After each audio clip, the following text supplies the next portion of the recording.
മീസാനിൽ തൂങ്ങുന്ന സൽക്കർമ്മമായി സ്വീകരിക്കുമാറാവട്ടെ.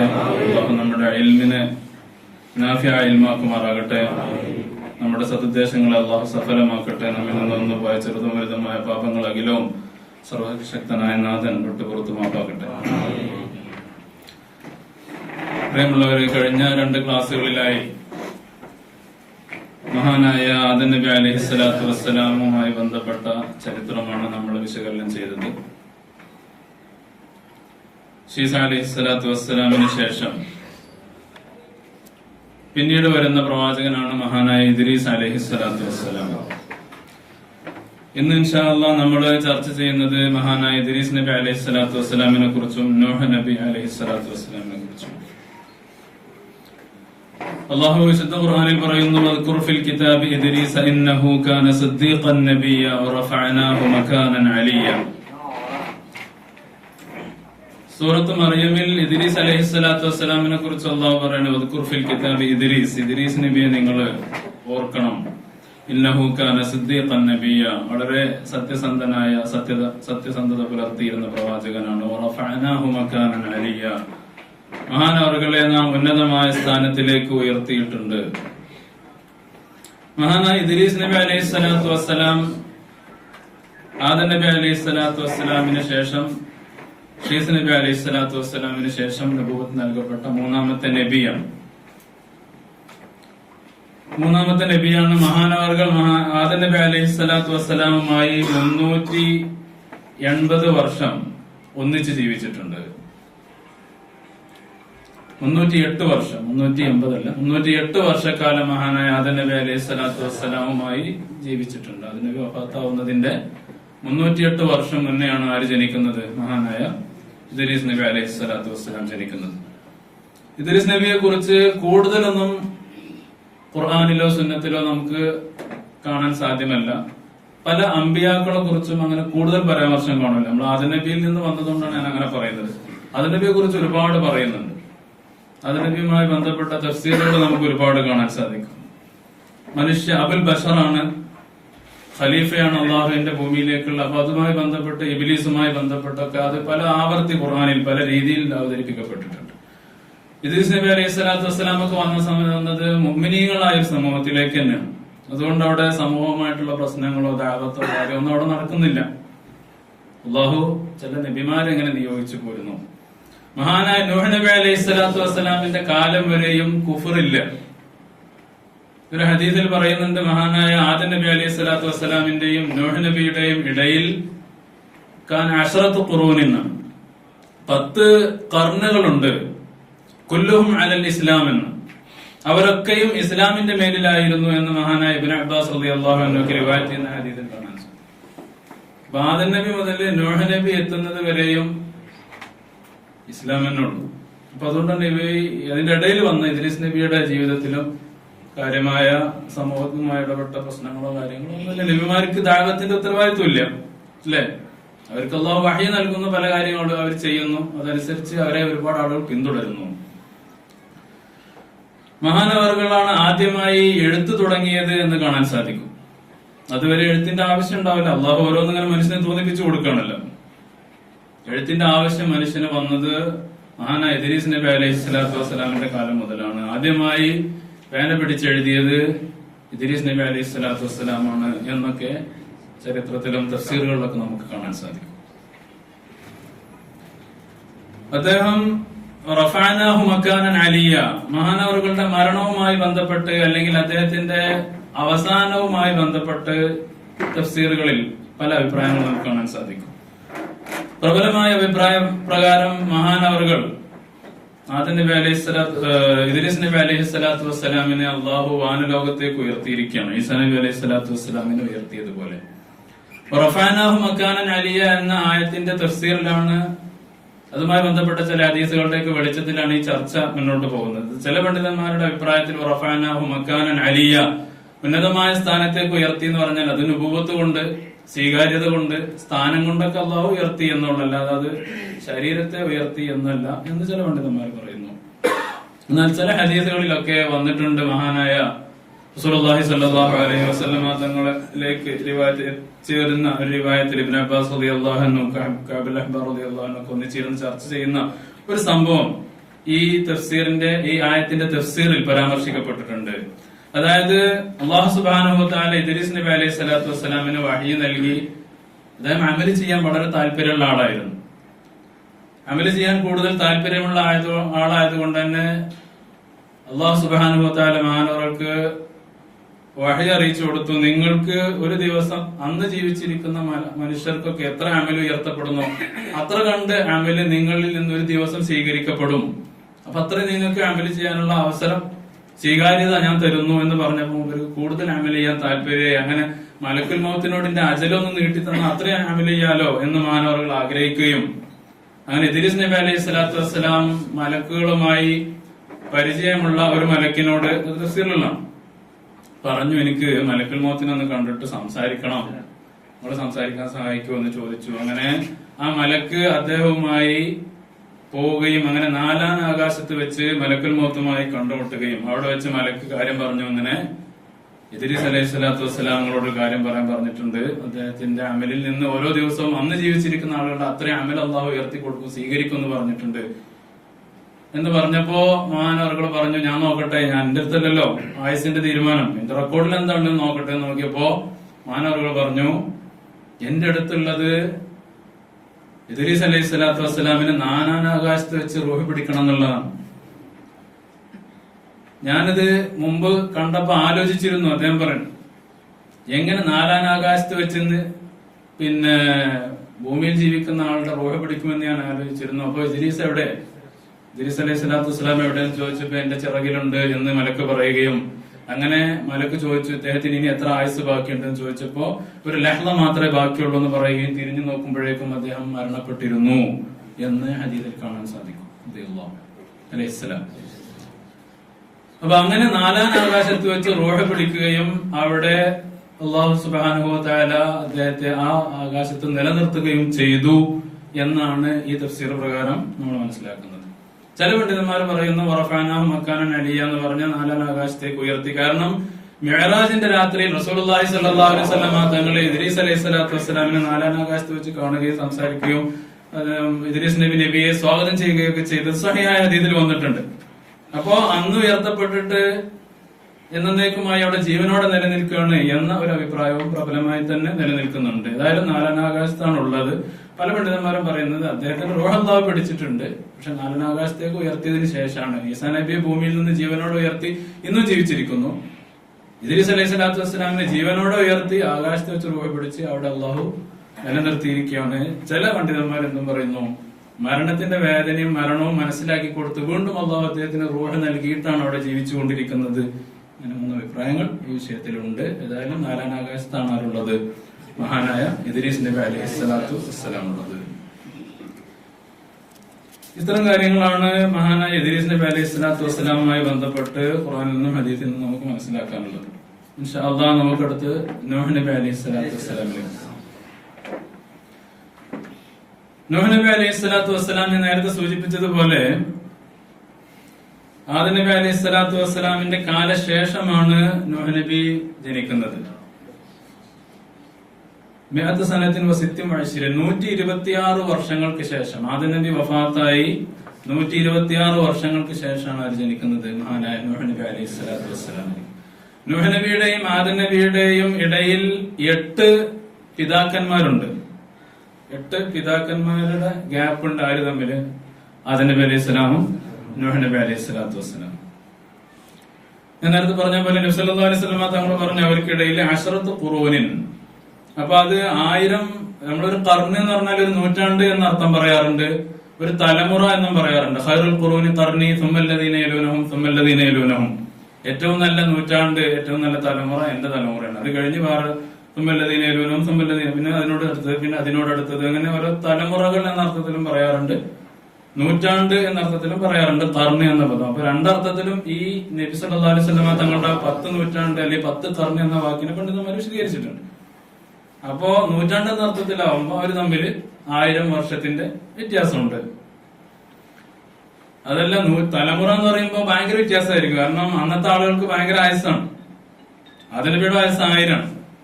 നൂഹ് നബി അലൈഹി സ്വലാത്തു വസ്സലാമിന്റെ ആയുസ് പറയപ്പെടുന്ന പല അഭിപ്രായങ്ങളുണ്ട്. ഒരു അഭിപ്രായം പ്രകാരം 1750. അപ്പോ ഓരോ ജനറേഷൻ കഴിയണമെങ്കിൽ അത്രയും ഗ്യാപ്പ് വരില്ല. അപ്പോ 1000 വർഷങ്ങളുടെ ഗ്യാപ്പ് ഉണ്ടാവാം. ഏതായാലും നമ്മള് നൂറ്റാണ്ട് എന്ന അർത്ഥത്തിൽ മനസ്സിലാക്കാം, രണ്ടർത്ഥത്തിലും മനസ്സിലാക്കാം. രണ്ടും ഫസീറുകൾ രണ്ടർത്ഥത്തിൽ പറയുന്നുണ്ട്. ഏതായാലും 10 തലമുറകളുടെ അല്ലെങ്കിൽ 10 നൂറ്റാണ്ടിന്റെ ഗ്യാപ്പ് ഉണ്ട് മഹാനായ നൂഹ് നബി അലൈഹി സ്വലാത്തു വസ്സലാമും ആദം നബി അലൈഹി സ്വലാത്തു വസ്സലാമും. ഇവരെല്ലാവരും മുസ്ലിങ്ങളായിരുന്നു എന്നുള്ളതാണ് ഒരു പ്രധാനപ്പെട്ട കാര്യം. ഇവിടെ മുതലാണ് ചരിത്രത്തിന്റെ ഗതി മൊത്തം മാറുന്നത്. അതുവരെ അള്ളാഹുവിനെ ആരാധിച്ച് അള്ളാഹുവിന്റെ തൗഹീദിൽ ഒരു കളങ്കം വരുത്താതെ ജീവിച്ച ആളുകളാണ് ആ 10 നൂറ്റാണ്ടിലെ ആൾക്കാർ. പിന്നീടാണ് ഈ പ്രശ്നങ്ങൾ ഉടലെടുക്കുന്നത്. അല്ലെങ്കിൽ ഇബ്ലീസ് അന്ന് പറഞ്ഞല്ലോ ഓവിയന്നഹും അജ്മഈൻ ഇല്ലാ ഇബാദക മിൻഹുൽ മുഖ്ലസീൻ, ഞാൻ പഠിപ്പിക്കുമെന്നോ ശപഥം ചെയ്തിട്ടുണ്ട്. ഇബ്ലീസിന്റെ പണി വർക്കൗട്ട് ആയിട്ട് വന്നത് എവിടെ മുതലാണ്? നൂഹ് നബി അലൈഹി സ്വലാത്തു വസ്സലാമിന്റെ അവിടെ മുതലാണ് അത് ഫുള്ളായിട്ട് മൂപ്പരുടെ പ്രൊജക്ട് കംപ്ലീറ്റ് ആയത്. പിന്നെ അതിന്റെ തുടർച്ചയാണ്. അത് നൂഹ് നബി പിന്നെ കാബീലിൽ തുടങ്ങിയിട്ടുണ്ട്. ആദം നബി അലൈഹി സ്വലാമിലെ തുടങ്ങിയ പണി കാബീലില്, പക്ഷെ അതൊന്നും കുഫറിലേക്ക് എത്തിയിട്ടില്ല. പല തെറ്റുകളും അവർ സംഭവിച്ചു ചെയ്തിട്ടുണ്ട്, പക്ഷെ അതൊന്നും കുഫറിലേക്ക് എത്തിയിട്ടില്ല. കുഫറിലേക്ക് എത്തിയത് എങ്ങനെയാണെന്ന് മുഫസ്സിരീങ്ങൾ പറയുന്നുണ്ട്. ലാ തദറുന്ന വദ്ദം വലാ സുവാഅ വലാ യഗൂസ വയഊഖ വനസ്ര എന്ന് പറയുന്ന ആയത്തിന്റെ തഫ്സീറിൽ മഹാന്മാർ പറയുന്നു, മഹാനായ ആദം നബി അലൈഹി സ്വലാത്തു വസ്സലാമിന് വളരെ സാലിഹീങ്ങളായ 5 മക്കളുണ്ടായിരുന്നു. ആദം നബിയുടെ തലമുറയിൽ അതിൽപ്പെട്ട ഒന്നായിരുന്നു വദ്, സുവാഅ്, യഊഖ്, യഗൂസ്, നസ്ർ. ഇങ്ങനെ 5 മക്കൾ, സാലിഹീങ്ങളായ മക്കളുണ്ടായിരുന്നു. ഇവർ ഓരോരുത്തരും മരണപ്പെടുന്ന സമയത്ത് ഏറ്റവും നല്ല ഇബാദത്ത് കൊണ്ടും തഖ്വ കൊണ്ടൊക്കെ അറിയപ്പെട്ട ആളായിരുന്നു വദ് എന്ന് പറയുന്നതാണ്.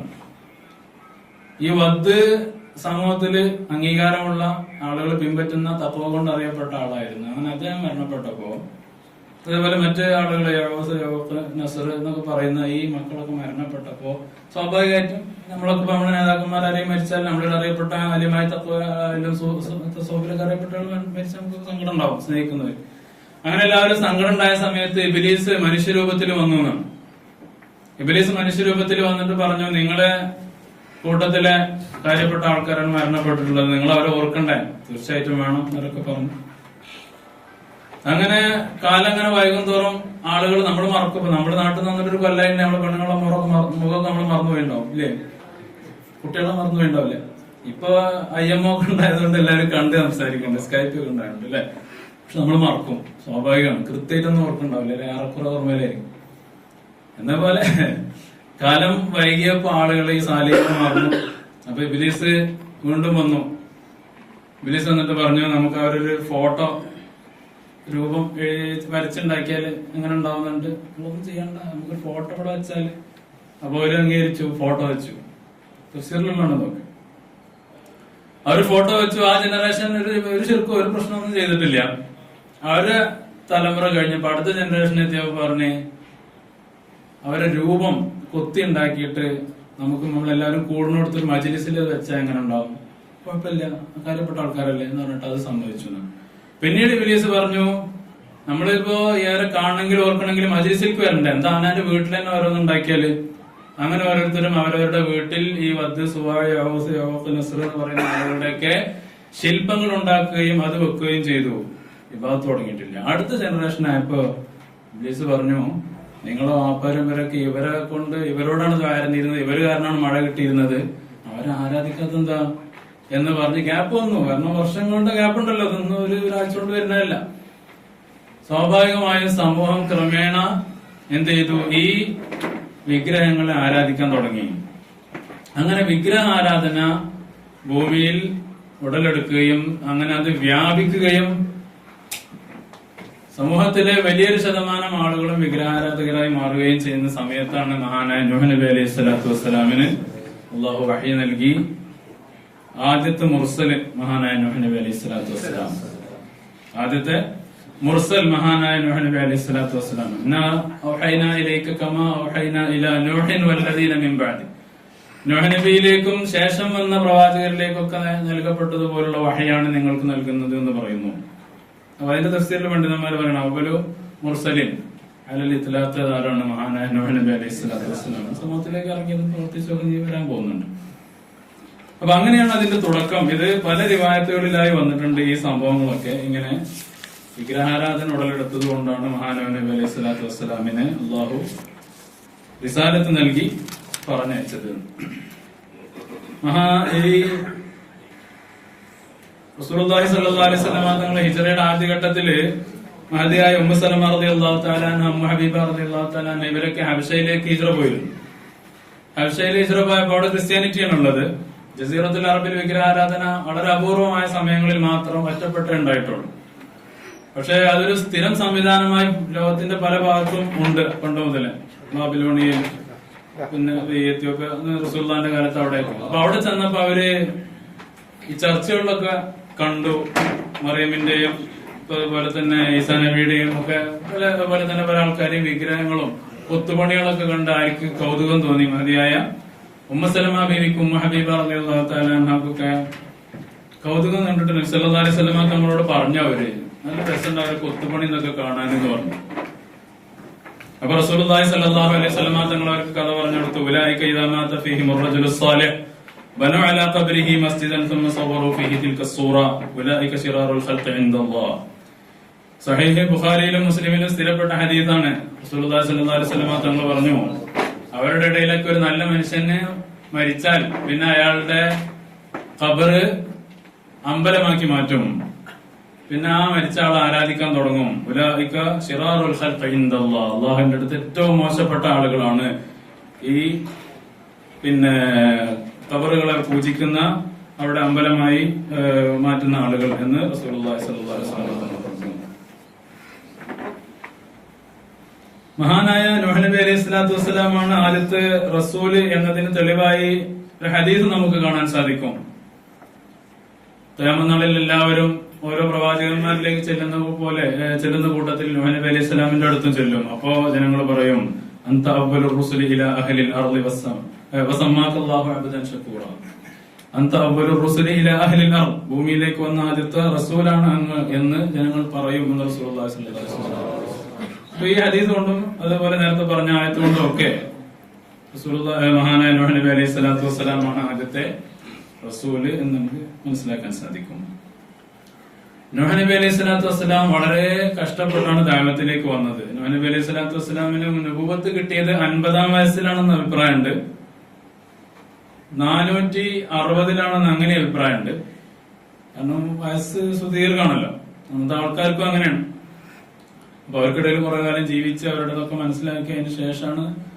അപ്പൊ അങ്ങനെ രണ്ടഭിപ്രായങ്ങളുണ്ട്. ഏതായാലും വളരെ കഷ്ടപ്പെട്ടാണ് മഹാനായ നൂഹ് നബി അലൈഹി സ്വലാത്തു വസ്സലാം ദഅവത്ത് നടത്തിയത്. ഖാല റബ്ബി ഇന്നി ദഅവ്തു ഖൗമി ലൈലൻ വനഹാറ ഫലം യസിദ്ഹും ദുആഇ ഇല്ലാ ഫിറാറ വഇന്നി കുല്ലമാ ദഅവ്തുഹും ലിതഗ്ഫിറ ലഹും ജഅലു അസാബിഅഹും ഫീ ആദാനിഹിം വസ്തഗ്ശൂ സിയാബഹും وأصروا واستكبروا استكبارا ثم إني دعوتهم جهارا ثم إني أعلنت لهم وأسررت لهم إسرارا فقلت استغفروا ربكم إنه كان غفارا يرسل السماء عليكم مدرارا ويمددكم بأموال وبنين ويجعل لكم جنات ويجعل لكم أنهارا ما لكم لا ترجون لله وقارا. എന്നൊക്കെ പറഞ്ഞ് നൂഹ് നബിയുടെ ആ പ്രബോധനത്തിന്റെ എന്താ പറയാ പല രൂപങ്ങൾ ഖുർആൻ വിശദീകരിക്കുന്നുണ്ട്.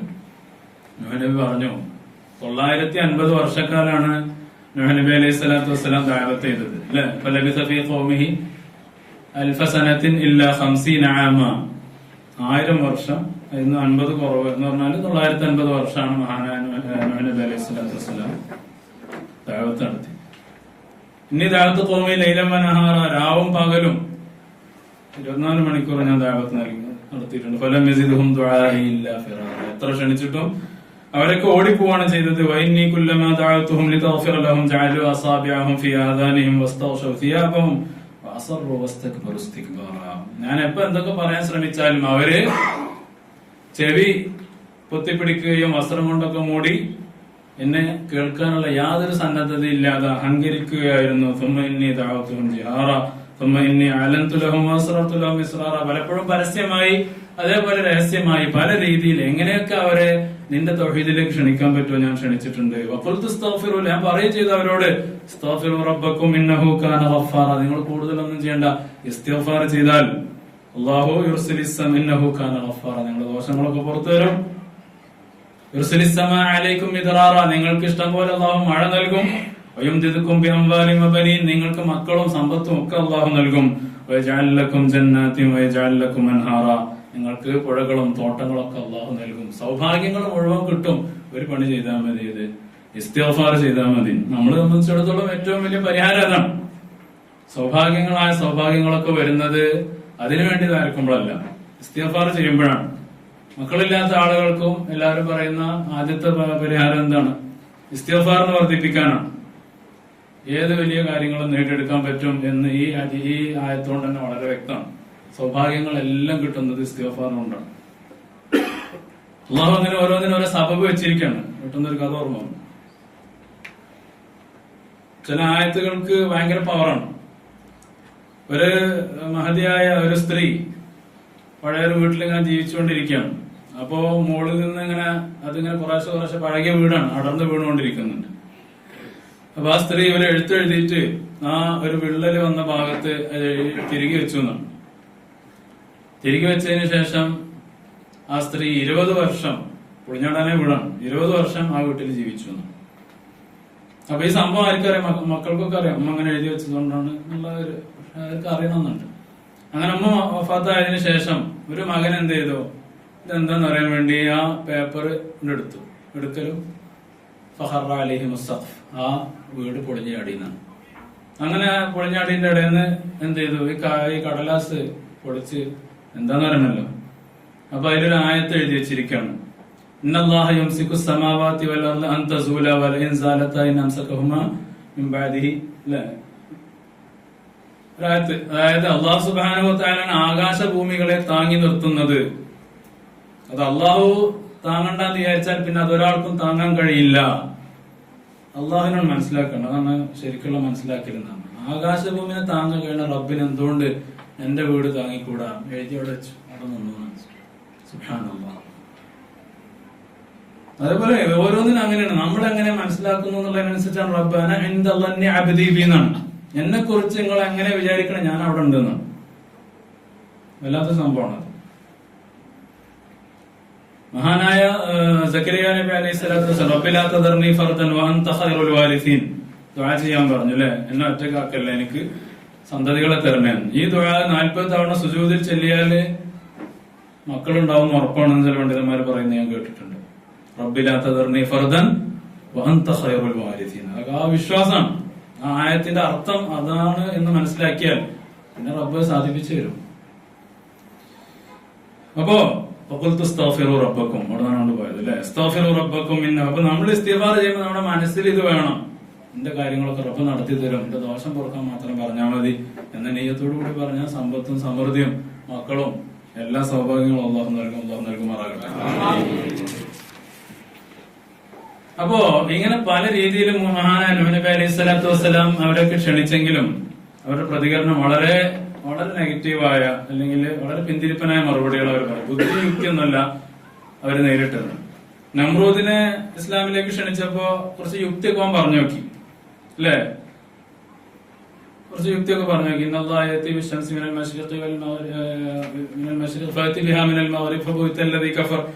ഇബ്രാഹിം നബിയുമായിട്ട് കുറച്ച് യുക്തിയില് അവനോട് സംസാരിച്ചപ്പോ ആരാണ് അള്ളാഹു എന്നൊക്കെ ചോദിച്ചപ്പോ അള്ളാഹുവിനെ കുറിച്ച് പറഞ്ഞ കൂട്ടത്തില് പറഞ്ഞു, അള്ളാഹു കിഴക്കിൽ നിന്ന് സൂര്യനെ കൊണ്ടുവരുന്നു, ഉദിപ്പിക്കുന്നു, നിനക്ക് കഴിയുമെങ്കിൽ അതിനെ പടിഞ്ഞാറുന്ന് കൊണ്ടുവരാൻ പറ്റുമോ എന്ന് ചോദിച്ചപ്പോ ഒരു കൈ മറുപടി ഒന്നുമില്ല അല്ലേ? ഇപ്പൊ ബുഹിത്തല്ലതീ കഫർ. അതോടുകൂടി അയാൾ ഉത്തരം കിട്ടി. അവിടെ കുറച്ചൊരു എന്താ പറയാ, ഒരു ഡിബേറ്റിന്റെ സ്വഭാവമാണ്. പക്ഷെ ഇവര് ഒട്ടും യുക്തിയില്ലാത്ത മറുപടി പറഞ്ഞാണ് 950 കാലം ഒരു സമൂഹത്തിന്റെ പിറകെ നടന്നിട്ട് ഒരു ന്യായമില്ലാതെ അവര് നമ്മള് ഇത് പറയേണ്ടി വരുന്ന എന്താ വെച്ചാൽ ഈ ശിക്ഷ പറയുമ്പോൾ നമ്മുടെ മനസ്സിൽ വേറെ വിഷയം വരാതിരിക്കാനാണ്. 950 കാലം ഒരു കൗമിനോട് ഒരു കാര്യം പറഞ്ഞിട്ട് ഒരു യുക്തി കൊണ്ടും അതിനെ നേരിടാൻ അവർക്ക് കഴിയാതെ അവർ പറഞ്ഞിരുന്നത് വളരെ ഒട്ടം ന്യായങ്ങളാണ്. മാനറാക്ക ഇല്ലാ ബശറമിത്ലന വമാനറാക്ക തബഅക ഇല്ലല്ലദീന ഹും അറാദിലുനാ ബാദിയർ റഅ വമാനറാലക്കും അലൈനാ മിൻ ഫദ്ലിൻ ബൽ നദുന്നുകും കാദിബീൻ. അവർ പറഞ്ഞിരുന്നത്, നൂഹേ അന്നെ പിന്തുടരുന്നത് ഒന്നിനും പറ്റാത്ത ഒരു അഭിപ്രായമില്ലാത്ത എന്തെങ്കിലും പെട്ടെന്ന് കേട്ടാ എന്നാ തന്നെ ശരിയെന്ന് വിചാരിക്കുന്ന ബാധ്യപൂർവ്വമായ ആൾക്കാർ, അങ്ങനെ ആഴായിട്ട് ചിന്തിക്കുകയും ചെയ്യാത്ത ഈ സാധാരണക്കാരായ ആൾക്കാരല്ല എന്നെ പിന്തുടർന്നിരിക്കുന്നത്.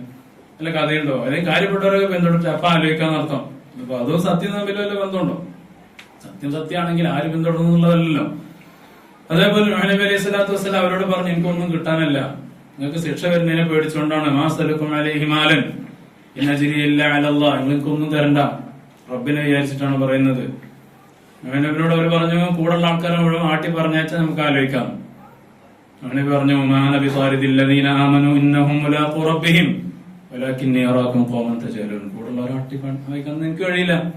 അവർ റബ്ബിനെ കണ്ടുമുട്ടുന്ന ആളെ എന്നെ കുറിച്ച് പരാതി പറയും, ഇന്നഹും മുലാഖു റബ്ബിഹിം. അങ്ങനെ പല രീതിയിലും അവര് നൂഹ് നബിക്കെതിരെ ഇങ്ങനെ ഓരോന്നും പറയാന്നല്ലാതെ, എന്നിട്ട് അവസാനം അവർ പറയണേ, ഖാലു യാ നൂഹ് ഖദ് ജാദൽതനാ ഫഅക്സർത ജിദാലനാ ഫഅതിനാ ബിമാ തഅദുനാ ഇൻ കുൻത മിനസ് സാദിഖീൻ. എന്താ പറഞ്ഞേ? നൂഹ് എന്നേറ്റ് തർക്കിച്ച് ഞങ്ങൾ തോറ്റു.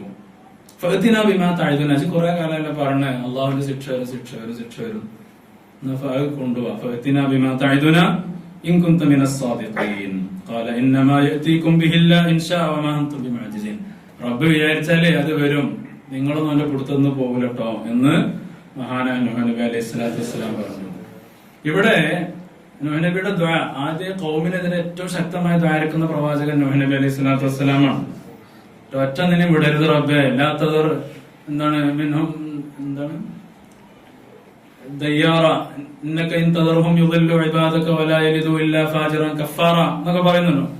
റബ്ബി ലാ തദർ മിനൽ അർളി മിനൽ കാഫിരീന ദയ്യാറ. അല്ലെ, ഒരു വീടും ഒരാളെ പോലും വിട്ടേക്കരുത്. ഇന്നക ഇൻ തദർഹും, മോലെ നീ നശിപ്പിക്കാതെ ശിക്ഷിക്കാതെ വിട്ടാൽ, യുദില്ലു ഇബാദക്, അവർ മറ്റുള്ളവരെ പഴിപ്പിക്കും, വലാ യലിദു ഇല്ലാ ഫാജിറൻ കഫാറ, അവരിനി പ്രസവിക്കാൻ പോകുന്നവരും കുരുത്തം കൊട്ടവനും നിന്നെ ആരാധിക്കാത്ത ആൾക്കാരാണ് പ്രസവിക്കാനും പോവുക. അപ്പൊ ഇനി ജനറേഷനിൽ പോലും എനിക്ക് പ്രതീക്ഷയില്ല എന്ന് അള്ളാഹുവിനോട് തീർത്ത് പറയാം. എന്താ കാരണം? അതിന് കാരണമുണ്ട്.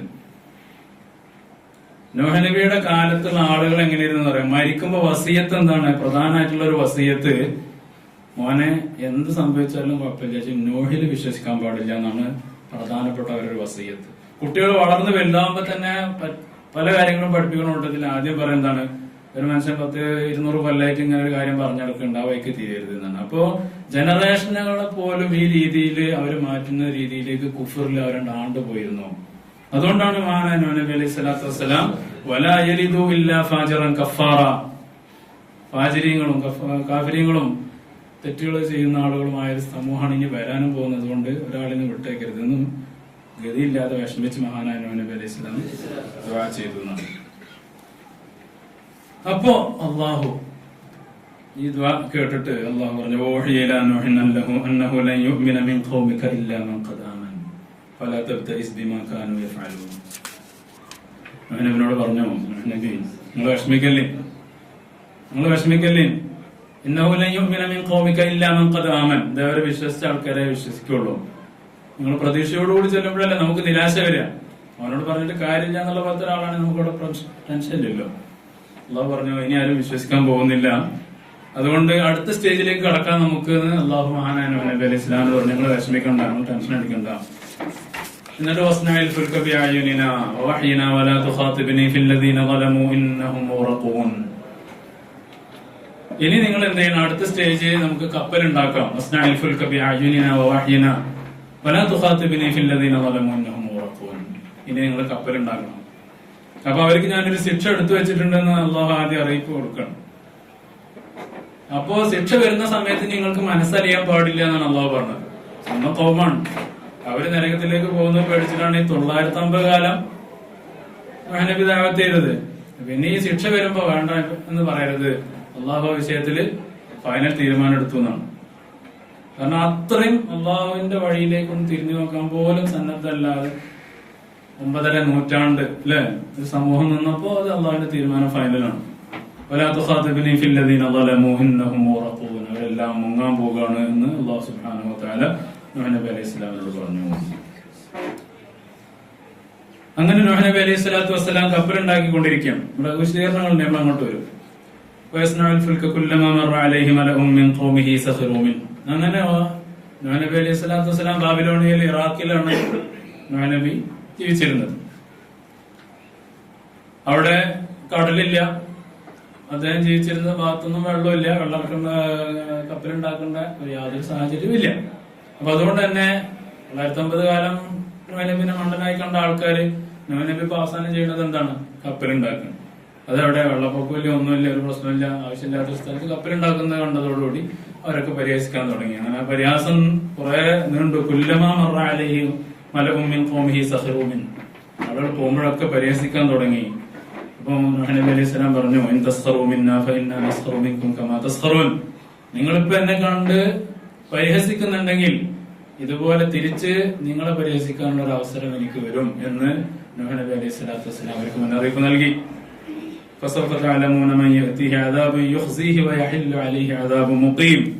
ഒരു ശക്തമായ ഒരു ശിക്ഷ ആർക്കാണ് വരാന്നുള്ളത് നിങ്ങൾക്ക് മനസ്സിലാവും എന്ന് മഹാനായ നൂഹ് നബി അലൈഹി സ്വലാത്തു വസ്സലാം. അങ്ങനെ അള്ളാഹുവിന്റെ തീരുമാനം അവിടെ വന്നു. ഈ നൂഹ് നബി അലൈഹി സ്വലാത്തു വസ്സലാമിന്റെ ഖൗമ് പരലോകത്തും എന്ത് ചെയ്യുമെന്ന്, പരലോകത്ത് എന്ത് ചെയ്യുമെന്നുള്ളതിനെ കുറിച്ച് റസൂലുള്ളാഹി സ്വല്ലല്ലാഹു അലൈഹി വസല്ലം പറയുന്നുണ്ട്. ഓരോ സമൂഹത്തിലേക്കും പ്രവാചകന്മാരെ സാക്ഷികളായിട്ട് കൊണ്ടുവരുന്നാണല്ലോ, അല്ലെ? എല്ലാ നബിമാരെയും സാക്ഷികളായിട്ട് കൊണ്ടുവരും. കദാലിക ജഅൽനാകും ഉമ്മത്തൻ വസതൻ ലിതകൂനു ശുഹദാ അലന്നാസ് വയകൂന റസൂലു അലൈക്കും ഷഹീദ. അപ്പോ നൂഹ് നബിയുടെ ഖൗമിനെ കൊടുത്തിട്ട് നൂഹ് നബിനെ നിർത്തിയിട്ട് ചോദിക്കും, നിങ്ങൾ ഇവരോട് കാര്യങ്ങളൊക്കെ പറഞ്ഞെടുത്തിട്ടുണ്ടായിരുന്നില്ലേ? ആ ഖൗമ് മൊത്തത്തിൽ പറയുന്നതാണ്, ഞങ്ങൾക്ക് ഇങ്ങനെ പ്രവാചകനെ വന്നിട്ടില്ല. അങ്ങനെ നൂഹ് നബിയോട് ചോദിക്കും, ഇതിന് പിന്നെ ഒരാള് സാക്ഷി വേണല്ലോ. അപ്പോ മഹാനായ നൂഹ് നബി അലൈഹി സ്വലാത്തു വസ്സലാം പറയും, മഹാനായ മുഹമ്മദ് റസൂലുള്ളാഹി സ്വല്ലല്ലാഹു അലൈഹി വസല്ലം അവസാനത്തെ പ്രവാചകരായ അവരോട് ചോദിച്ചു. അങ്ങനെ മഹാനായ റസൂലുള്ളാഹി സ്വല്ലല്ലാഹു അലൈഹി വസല്ലം തങ്ങളെ കൊണ്ടുവരികയും അങ്ങനെ നബി തങ്ങൾ സാദിഖുൽ മസ്ദൂഖായ നബി തങ്ങൾ പറയും, ഇങ്ങനെ ഒരു ഖൗമ് വന്നിട്ടുണ്ട്, ആ ഖൗമിലേക്ക് നിയോഗിക്കപ്പെട്ട പ്രവാചകനാണ് നൂഹ് നബി അലൈഹി സ്വലാത്തു വസ്സലാം എന്ന് റസൂലുള്ളാഹി സ്വല്ലല്ലാഹു അലൈഹി വസല്ലം തങ്ങൾ ആ ഖൗമിന് നൂഹ് നബിക്ക് അനുകൂലമായി സാക്ഷി നിൽക്കുന്ന ഒരു സാഹചര്യം ഖിയാമത്ത് നാളിൽ വരാറുണ്ട്. അത്രമാത്രം അവര് 950 വർഷം ഒരാളെ കണ്ടിട്ട് അത് ഞങ്ങൾ കണ്ടിട്ടില്ല എന്ന് പറയുന്ന അത്രമാത്രം ധിക്കാരത്തിലാണ് സമൂഹത്തിന്റെ പുനർജന്മം പോലും എന്ന് റസൂലുള്ളാഹി സ്വല്ലല്ലാഹു അലൈഹി വസല്ലം തങ്ങൾ പറയും. പിന്നെ നൂഹ് നബി അലൈഹി സ്വലാത്തു വസ്സലാമിനോട് കപ്പലുണ്ടാക്കാൻ പറഞ്ഞിട്ട് ആ വഹയി ലഭിച്ചത് മുതൽ നൂഹ് നബിനോട് പറഞ്ഞു, നിങ്ങൾ മരം നട്ടുപിടിപ്പിക്കണം എന്ന് പറഞ്ഞു. അങ്ങനെ 100 വർഷക്കാലം നൂഹ് നബി അലൈഹി സ്വലാത്തു വസ്സലാം മരം നട്ടുപിടിപ്പിച്ചു എന്നാണ് സൂറണ്ടല്ലോ. അപ്പൊ ഒരു മരം വളർന്ന് അതിന്റെ പൂർണ്ണതയിലേക്ക് എത്തി. എത്ര വലുപ്പത്തിലുള്ള കപ്പലാണോ അള്ളാഹു ഉദ്ദേശിച്ചത് അതിനനുസരിച്ചുള്ള മരങ്ങൾ വേണം, തടി വേണം. അങ്ങനെ 100 വർഷക്കാലം മഹാനായ നൂഹ് നബി അലൈഹി സ്വലാത്തു വസ്സലാം മരങ്ങൾ നട്ടുപിടിപ്പിക്കുകയും അങ്ങനെ 100 വർഷമായപ്പോ അള്ളാഹുവിന്റെ കൽപ്പന പ്രകാരം എന്നാണല്ലോ, എന്റെ മേൽനോട്ടത്തിലും എന്റെ നിർദ്ദേശത്തിലും നിന്നാണ്, മലക്കുകളുടെ ഒക്കെ സഹായത്തോടു കൂടി. കപ്പല് മുമ്പില്ല, ഒരു മോഡലില്ല. ആദ്യമായിട്ട് വലിയൊരു കപ്പലാണ് ഉണ്ടാക്കാൻ പോകുന്നത്. അതിന്റെ വലിപ്പം പല പണ്ഡിതന്മാരും പല അഭിപ്രായങ്ങൾ പറഞ്ഞിട്ടുണ്ട്. 300 അടി 300 മുഴം നീളവും 50 മുഴം വീതിയും 30 മുഴം ഉയരവും. ഒരു മുഴം എന്ന് പറഞ്ഞാല് 2 അടി സംതിങ് ഉണ്ടാവും. അപ്പൊ അതിന്റെ നീളം നിങ്ങൾ സങ്കല്പിച്ചാണ്. 300, 50, 30 അത്യാവശ്യം നല്ല വലുപ്പത്തിലുണ്ടാണ്. പല അഭിപ്രായങ്ങളുണ്ട്. 1200, 600, 30 അങ്ങനെ അഭിപ്രായമുണ്ട്. 1600, 1200 നീളം, 600 വീതി, 30 ഹൈറ്റ്. അങ്ങനെ 3 തട്ടുള്ള ഒരു കപ്പലാണ് മഹാനായ നൂഹ് നബി അലൈഹി സ്വലാത്തു വസ്സലാം നിർമ്മിച്ചത് എന്നാണ്. അത് തേക്ക് കൊണ്ടായിരുന്നു, പൈൻമരം കൊണ്ടായിരുന്നു, പല അഭിപ്രായങ്ങളുണ്ട്. ഏതായാലും പിന്നെ 80, 50, 30 അങ്ങനെ അഭിപ്രായങ്ങളുണ്ട്. ഏതായാലും ഇതിലൊക്കെ വ്യത്യാസങ്ങളുണ്ട്, സ്വാഭാവികമാണ്. ഒന്നാമത്തെ തട്ടിൽ, ഏറ്റവും മുകളിലത്തെ തട്ടില് പറവകളായിരുന്നു. രണ്ടാമത്തെ തട്ടിൽ മനുഷ്യരായിരുന്നു. അവസാനത്തെ തട്ടിൽ മൃഗങ്ങള്, വന്യമൃഗങ്ങളും മറ്റൊക്കെ ആയിരുന്നു എന്ന് കാണാൻ സാധിക്കും. ഓരോന്നിനും പ്രത്യേകം കടക്കാനുള്ള വെവ്വേറെ വാതിലുകൾ ഓരോ തട്ടിലും അല്ലാഹു ഉണ്ടാക്കാൻ പറഞ്ഞിരുന്നു നൂഹ് നബി അലൈഹി സ്വലാത്തു വസ്സലാം. അങ്ങനെ 3 തട്ടുകളിലായിട്ടാണ് നൂഹ് നബി അലൈഹി സ്വലാത്തു വസ്സലാം ഇവരെ താമസിപ്പിച്ചത് എന്ന് കാണാൻ സാധിക്കും. അങ്ങനെ കപ്പല് നിർമ്മാണമൊക്കെ പൂർത്തിയായി. അപ്പൊ ഇനി എപ്പോഴാണിത്, ഇതിനൊരു വെള്ളപ്പൊക്കം എപ്പോഴാ തുടങ്ങുക എന്നുള്ളൊരു മുന്നറിയിപ്പ് വരണല്ലോ.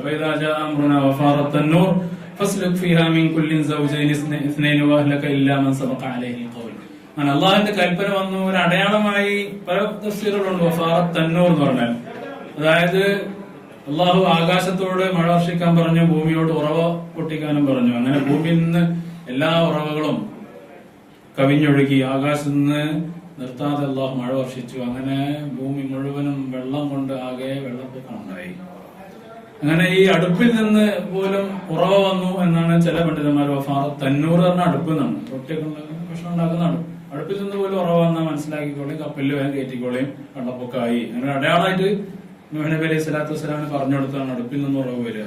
എന്നോട് പറഞ്ഞു തെന്നൂർ എന്ന് പറഞ്ഞതിന്റെ അർത്ഥം പിന്നെ ഭൂമുഖം എന്നാണ്. അപ്പൊ ഉറവുകൾ പൊട്ടുന്ന നിങ്ങൾ കണ്ടാൽ പെട്ടെന്ന് എല്ലാരും അപ്പൊ ഓരോ ഇനത്തിൽ നിന്നും, മൃഗങ്ങളിൽ നിന്നും പറവകളിൽ നിന്നൊക്കെ ഓരോ ഇണകളെ ഈ കപ്പലിൽ കയറ്റാൻ പറഞ്ഞിരുന്നു, അതിന്റെ വംശനാശം സംഭവിക്കാതിരിക്കാൻ വേണ്ടിയാണ്. അത് അള്ളാഹിന്റെ ഒരു വഹ്യ് പ്രകാരമാണ്. മലക്കുകളാണ് ഇതിന്റെ പണിക്കാരും ഇതിന്റെ പ്രോഗ്രാമും ഡിസൈനും കാര്യങ്ങളൊക്കെ അവരാ ചെയ്യുന്നത്. അപ്പൊ അവർക്കുമായി മൃഗങ്ങളെ ഫുള്ളിലേക്ക് കയറ്റാന്നുള്ളത് അള്ളാഹിന്റെ കൽപ്പന പ്രകാരം നടക്കുന്ന ഒരു പുതിയ ഭൂമി മൊത്തം കഴുകി വൃത്തിയാക്കണം. അപ്പോ ഈ മൃഗങ്ങളൊക്കെ അള്ളാഹിനനുസരിച്ച് വഴങ്ങുന്ന രീതിയിലാക്കിയിട്ട് ഇതിനകത്ത് കയറ്റി. ഇതിനുള്ളിൽ കുറെ സംഭവങ്ങളും കഥകളൊക്കെ ഉണ്ട്, എല്ലാം ഒന്നും പ്രസക്തല്ല. അപ്പോ അങ്ങനെ ഇവരെല്ലാം കയറി അങ്ങനെ കപ്പല് യാത്രയായി. ബിസ്മില്ലാഹി മജ്റഹാ വ മുർസാഹ. അത് യാത്ര ചെയ്യുന്നത് ബിസ്മില്ല എന്ന് പറഞ്ഞാൽ സ്റ്റാർട്ടാവും, പിന്നെ ബിസ്മില്ല എന്ന് പറഞ്ഞാൽ അത് നിൽക്കും ചെയ്യും. അങ്ങനെ എന്റെ സ്വിച്ച് അങ്ങനെയായിരുന്നു. അതിന്റെ കൽപ്പന അങ്ങനെയാണ്, നേരത്തെ പറഞ്ഞല്ലോ, ഓരോ വാക്കിനും ഓരോ പവർ അള്ളാഹു കൊടുത്തിട്ടുണ്ട്. ബിസ്മില്ല എന്ന് പറഞ്ഞാൽ സ്റ്റാർട്ടായി. ബിസ്മില്ല എന്ന് പറഞ്ഞാൽ ഇതുമായി ബന്ധപ്പെട്ട് ഒരുപാട് കഥകൾ പറഞ്ഞേക്കാം അല്ലെ. ഏതൊരു കാര്യപ്പെട്ട മഹാന് പിന്നെ ട്രെയിനിൽ യാത്ര ചെയ്യുന്ന സമയത്ത് നിസ്കരിക്കേണ്ട സമയത്ത് എന്തോ ബിസ്മില്ല എന്നെന്തോ പറഞ്ഞിട്ട് ട്രെയിൻ അടിച്ചപ്പോൾ അവിടെ നിന്നു ഒന്ന് ചെക്ക് ചെയ്ത് നോക്കുമ്പോൾ കാരണമൊന്നും കാണാനില്ല. മുപ്പര് നിസ്കാരം കഴിഞ്ഞ് മുപ്പര് കൊണ്ട് ബിസ്മില്ലാറിനെ അടിച്ചു ട്രെയിനിൽ പോയി നിന്നു. ഇപ്പൊ ഉണ്ടായ സംഭവങ്ങളാണ് പറഞ്ഞത്. കാര്യപ്പെട്ട ആൾക്കാരാണ്, സംഭവിക്കാം. ഇതൊന്നും അള്ളാഹുവിനെ സംബന്ധിച്ചിടത്തോളം ഒന്നുമേ അല്ല. അപ്പൊ ബിസ്മില്ലാഹി മജ്റഹാ വ മുർസാഹ. അപ്പൊ അതിന്റെ സഞ്ചാരവും അതിന്റെ നിർത്തലൊക്കെ ഈ ബിസ്മില്ലാ കൊണ്ടായിരുന്നു, അള്ളാഹുവിന്റെ പേര് കൊണ്ടായിരുന്നു. വഹിയ തജ്രി ബിഹിം ഫീ മൗജിൻ കൽ ജിബാൽ. അങ്ങനെ പ്രളയം ഉണ്ടായി എന്ന് പറഞ്ഞാല് വലിയ മലകളെ പോലുള്ള തിരമാലകളാണ്. അത്രയും വലിയ പ്രളയം. ഭൂമി മുഴുവൻ മുങ്ങിയെന്ന് മാത്രമല്ല, മലകളടക്കം മുങ്ങിയെന്നാണ്. മലകളൊക്കെ മുങ്ങുമെന്ന് പറയുമ്പോൾ അതിന്റെ ഒരു ആഴം, അതിന്റെ ഒരു ഇത് നമ്മൾ മനസ്സിലാക്കണം. അപ്പൊ ആളുകളൊക്കെ അന്ന് കൂടുതൽ താമസിച്ചിരുന്നത് മലഞ്ചെരുവിലും അതിനോട് ചേർന്ന സ്ഥലങ്ങളിലൊക്കെ ആയിരുന്നു. അപ്പൊ അവരൊക്കെ എന്ത് ചെയ്തു, പെട്ടെന്ന് വെള്ളപ്പൊക്കം മഴയൊക്കെ കണ്ടപ്പോ എല്ലാവരും മലയുടെ മുകളിൽ കയറി. അങ്ങനെ ആ ഒരു ഘട്ടത്തിലാണ് മഹാനായ നൂഹ് നബി അലൈഹി സ്വലാത്തു വസ്സലാം മകനെ വിളിക്കുന്നത്. വനാദാ നൂഹ് ഇബ്നഹു വകാന ഫീ മഅ്സിലിൻ യാ ബനി യർകം മഅനാ വലാ തകും മഅൽ കാഫിരീൻ ഖാല സആവി ഇലാ ജബലിൻ യഅസിമുനി മിനൽ മാഇ ഖാല ലാ ആസിമൽ യൗമ മിൻ അംരില്ലാഹി ഇല്ലാ മൻ റഹിം വഹാല ബൈനഹുമൽ മൗജു ഫകാന മിനൽ മുഗ്റഖീൻ. നൂഹ് നബി സ്വാഭാവികമായിട്ടും വെള്ളപ്പൊക്കം വരികയാണ്. നൂഹ് നബിയോട് പറഞ്ഞത് മുഅ്മിനായ നിങ്ങളുടെ കുടുംബത്തിലെ ആൾക്കാരെ പിന്നെ മൃഗങ്ങളെയും ഈ ഇണകളായിട്ട് കയറ്റാനാ പറഞ്ഞത്. നൂഹ് നബിയുടെ ഒരു ഭാര്യ കാഫിറത്തായിരുന്നു, വിശ്വസിക്കാത്തവളായിരുന്നു. ضربallahu مثلا للذين كفروا امرأة نوح وامرأة لوط كانتا تحت عبدين من عبادنا صالحين فخانتاهما فلم يغنيا عنهما من الله شيئا وقيل ادخلا النار مع الداخلين. അവിശ്വാസികളായ സ്ത്രീകളിൽ രണ്ടുപേരെ അള്ളാഹു ഖുർആനിൽ ഉപമയായി പറയുന്നു. ഒന്ന് നൂഹ് നബിയുടെയും മറ്റൊന്ന് ലൂത്ത് നബിയുടെയും ഭാര്യമാരാണ്. ഫഖാനതാഹുമ കാനതാ തഹ്ത അബ്ദൈനി മിൻ ഇബാദിന. എന്റെ സ്വാലിഹീങ്ങളായ രണ്ട് അടിമകളുടെ കീഴിലായിരുന്നു അവർ. പക്ഷെ ഫഖാനതാഹുമ, അവർ വഞ്ചിച്ചു. വഞ്ചിച്ചു പറഞ്ഞാൽ അവരുടെ ചാരിത്ര സംബന്ധമായിട്ടല്ല, ഈമാനിൽ വഞ്ചിച്ചു എന്നാണ്. ഈമാനിൽ വഞ്ചിച്ചു. ഫഖാനതാഹുമ ഫലം യുഗ്നിയ അൻഹുമാ മിനല്ലാഹി ശൈആ. ഈ പ്രവാചകന്മാർക്കും ഒന്നും അവരൊന്നും ചെയ്യാൻ സാധിച്ചില്ല. അള്ളാഹ് അങ്ങനെയാണ്. അപ്പോ ആ ഭാര്യ തൂഫാന്റെ മുന്നേ മരിച്ചു എന്ന് ചില പണ്ഡിതന്മാർ പറയുന്നുണ്ട്. ചിലർ പറഞ്ഞ തൂഫാനോട് കൂടി മുങ്ങി മരിച്ചു എന്നാണ് പറയുന്നത്. നൂഹ് നബി അലൈഹി സ്വലാത്തു വസ്സലാമിന് 4 മക്കളുണ്ടായിരുന്നു. ഹാമ്, സാമ്, യാഫിസ്, പിന്നെ യാമ് അല്ലെങ്കിൽ കനാൻ. അങ്ങനെ 4 മക്കളാണ് മഹാനായ നൂഹ് നബി അലൈഹി സ്വലാത്തു വസ്സലാമിന് ഉണ്ടായിരുന്നത്. സാം, ഹാം, യാഫിസ്. ഈ 3 പേരും മുഅ്മിനീങ്ങളായിരുന്നു, നൂഹ് നബിയിൽ വിശ്വസിച്ച ആൾക്കാരായിരുന്നു. പക്ഷെ കനാൻ പ്രഥമ ദൃഷ്ട്യ മുസ്ലിം ആണെന്നോ കാഫിറാണെന്നോ അറിയാത്ത വക്കാനഫി മഅ്സിലിൻ എന്ന് പറഞ്ഞതിന് ചില മുഫസ്സിരീങ്ങൾ പറഞ്ഞ അർത്ഥം അതാണ്. കാഫിറുകളുടെ കൂടെ അങ്ങനെ ഉണ്ട്, അവരുടെ കൂടെ കാഫിറായിട്ട് വെളിവാകുന്ന രീതിയിലുള്ള ഒന്നും കാണൂല പ്രകടമായിട്ട്. അപ്പൊ ഒരു മാറി നിൽക്കുന്ന ആളായിട്ട് തോന്നിയിരുന്നു എന്നാണ്. അതുകൊണ്ട് വലാത്തക്കും മഅൽ കാഫിരീൻ, മോനെ നീ വണ്ടിയിൽ ഈ കപ്പലിൽ കയറി വലാത്തക്കും മഅൽ കാഫിരീൻ, കാഫിറുകളുടെ കൂട്ടത്തിൽ നീ പോകല്ലേ എന്ന് നൂഹ് നബി അലൈഹി സ്വലാത്തു വസ്സലാം പറഞ്ഞു. അപ്പൊ മൂപ്പര് പറഞ്ഞു ഖാല സആവി ഇലാ ജബലിൻ യഅസിമുനി മിനൽ മാ. ഈ വെള്ളത്തിനൊക്കെ ഞാൻ രക്ഷപ്പെട്ടോളൂ, അപ്പൊ നമ്മള് വേദനണ്ട. അപ്പോ അള്ളാഹു പറഞ്ഞു, അല്ല നൂഹ് നബി പറഞ്ഞു യഅസിമൽ യൗമ മിൻ അംരില്ലാ. അള്ളാഹുവിന്റെ ഈ അമ്രിൽ നിന്ന്, ഈ വലിയ കൽപ്പനയിൽ നിന്ന് ഒരാൾക്കും രക്ഷയില്ല മോനെ എന്ന് പറഞ്ഞു. അപ്പൊ അതിന് മകൻ എന്ത് മറുപടി പറഞ്ഞു എന്ന് ഖുർആൻ പറയുന്നില്ല. മറുപടിക്ക് അവസരം കിട്ടിയില്ല. വഹാല ബൈനഹുമൽ മൗജു ഫകാന മിനൽ മുഗ്റഖീൻ. ആ സംസാരം ഒഴിപ്പിക്കുന്നതിന് മുന്നേ അവർക്കിടയിൽ വലിയ തിരമാല വരികയും ആ മകനെ വെള്ളം കൊണ്ടുപോവുകയും ചെയ്തു എന്ന് വിശുദ്ധ ഖുർആൻ പറയുന്നു.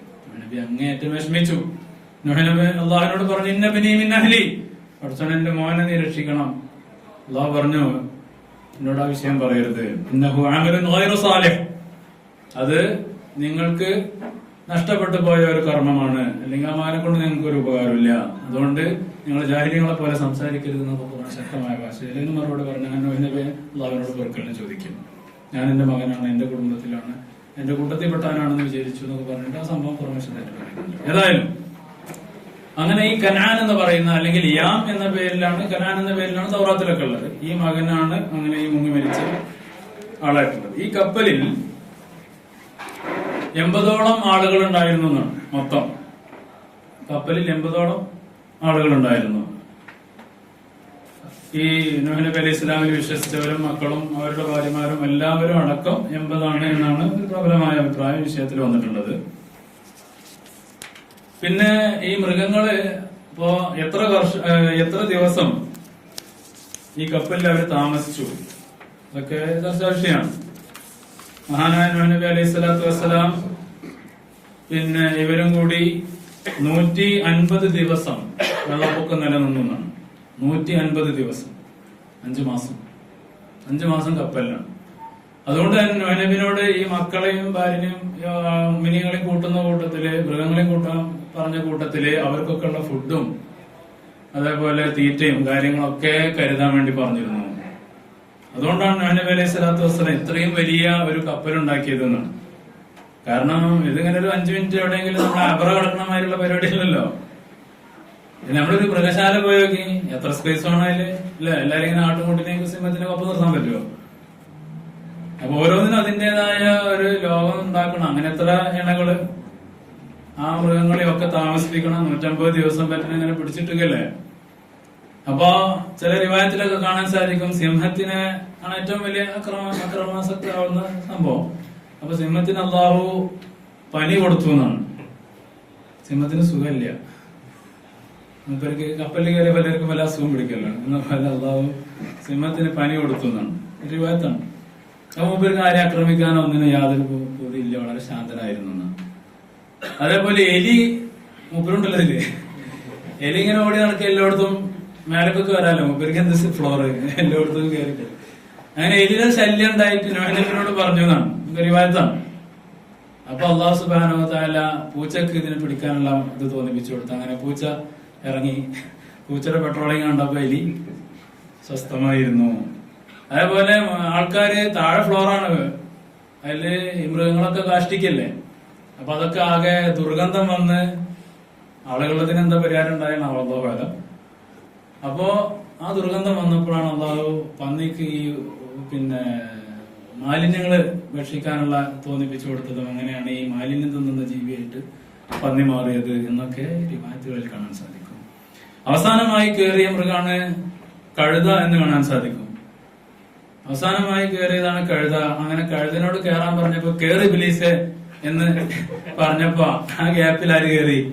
ഇബ്ലീസും കയറി എന്നും ഇന്നലെ വിളിച്ചത് കയറിന്റെ മൂപ്പരും കയറി. ഇങ്ങനെ റിവായത്തുണ്ട്. അപ്പൊ കഴുതയുടെ വാലിൽ പിടിച്ചാണ് ഇബ്ലീസ് കയറിയത് എന്നൊക്കെ റിവായത്തിൽ കാണാൻ സാധിക്കും. ഏതായാലും അതിനൊക്കെ സാധ്യതകളുണ്ട് അല്ലെ, കാരണം മൂപ്പർക്ക് പണിയുണ്ടല്ലോ. അങ്ങനെ നൂഹ് നബി അലൈഹി സ്വലാത്തു വസ്സലാമും ഇവരും ഇങ്ങനെ 150 ദിവസം ഇങ്ങനെ നടക്കുകയാണ്. ഇനി എപ്പോഴാണ് ഈ വെള്ളപ്പൊക്കം ഇറങ്ങുക? ഇന്നത്തെ മാതിരി കാലാവസ്ഥ പ്രവചനം ഒന്നും ഇല്ലല്ലോ. 3 ദിവസം കൂടി ഉണ്ടാവും, 4 ദിവസം കൂടി, ആർക്കറിയാം എത്ര ദിവസം. അങ്ങനെ നൂഹ് നബി അലൈഹി സ്വലാത്തു വസ്സലാം എന്ത് ചെയ്തു? കാക്കയെ പറഞ്ഞയച്ചു എന്നാണ്. കാക്കക്ക് ഭയങ്കര ആയസാണ്. നമ്മളെ ഒരു ഉസ്താദ് തമാശക്ക് പറയും, സഹാബിയായ കാക്കൊക്കെ ഉണ്ടാവും. എന്റെ റസൂലുള്ളാഹിനെ കണ്ടാല് സഹാബിയാവൂലേ? മനുഷ്യന്മാരെ കുറിച്ച് പറയണതാണ്. എന്താ, കാക്കക്ക് 1000 വയസ്സുണ്ടെന്നാണ് ചില കിതാബുകളൊക്കെ കാണാം. ഏറ്റവും കൂടുതൽ ആയുസുള്ള സാധനം ഏതാണ്? കാക്കയാണെന്നാണ്. അപ്പൊ അന്ന് ഇതിനൊക്കെ കണ്ട കാക്ക എപ്പോഴും ഉണ്ടാവാം എന്ന് ഒരു തമാശക്ക് പറഞ്ഞാണ്. ഏതായാലും ഏറ്റവും ആയുസുള്ള ജീവിയും അഭിപ്രായം. അപ്പോ നൂഹ് നബി അലൈഹി സ്വലാത്തു വസ്സലാം ഇത് കെട്ടടങ്ങിക്കണോ വെള്ളം കുറയുണ്ടോ എന്നൊക്കെ അറിയണമെങ്കിൽ അതിനനുസരിച്ച് ഇങ്ങനെ സ്പീഡ് ബോട്ടൊന്നുമല്ലല്ലോ. അങ്ങനെ കാക്കയോട് പറഞ്ഞൊന്ന് പോയി നോക്കാൻ.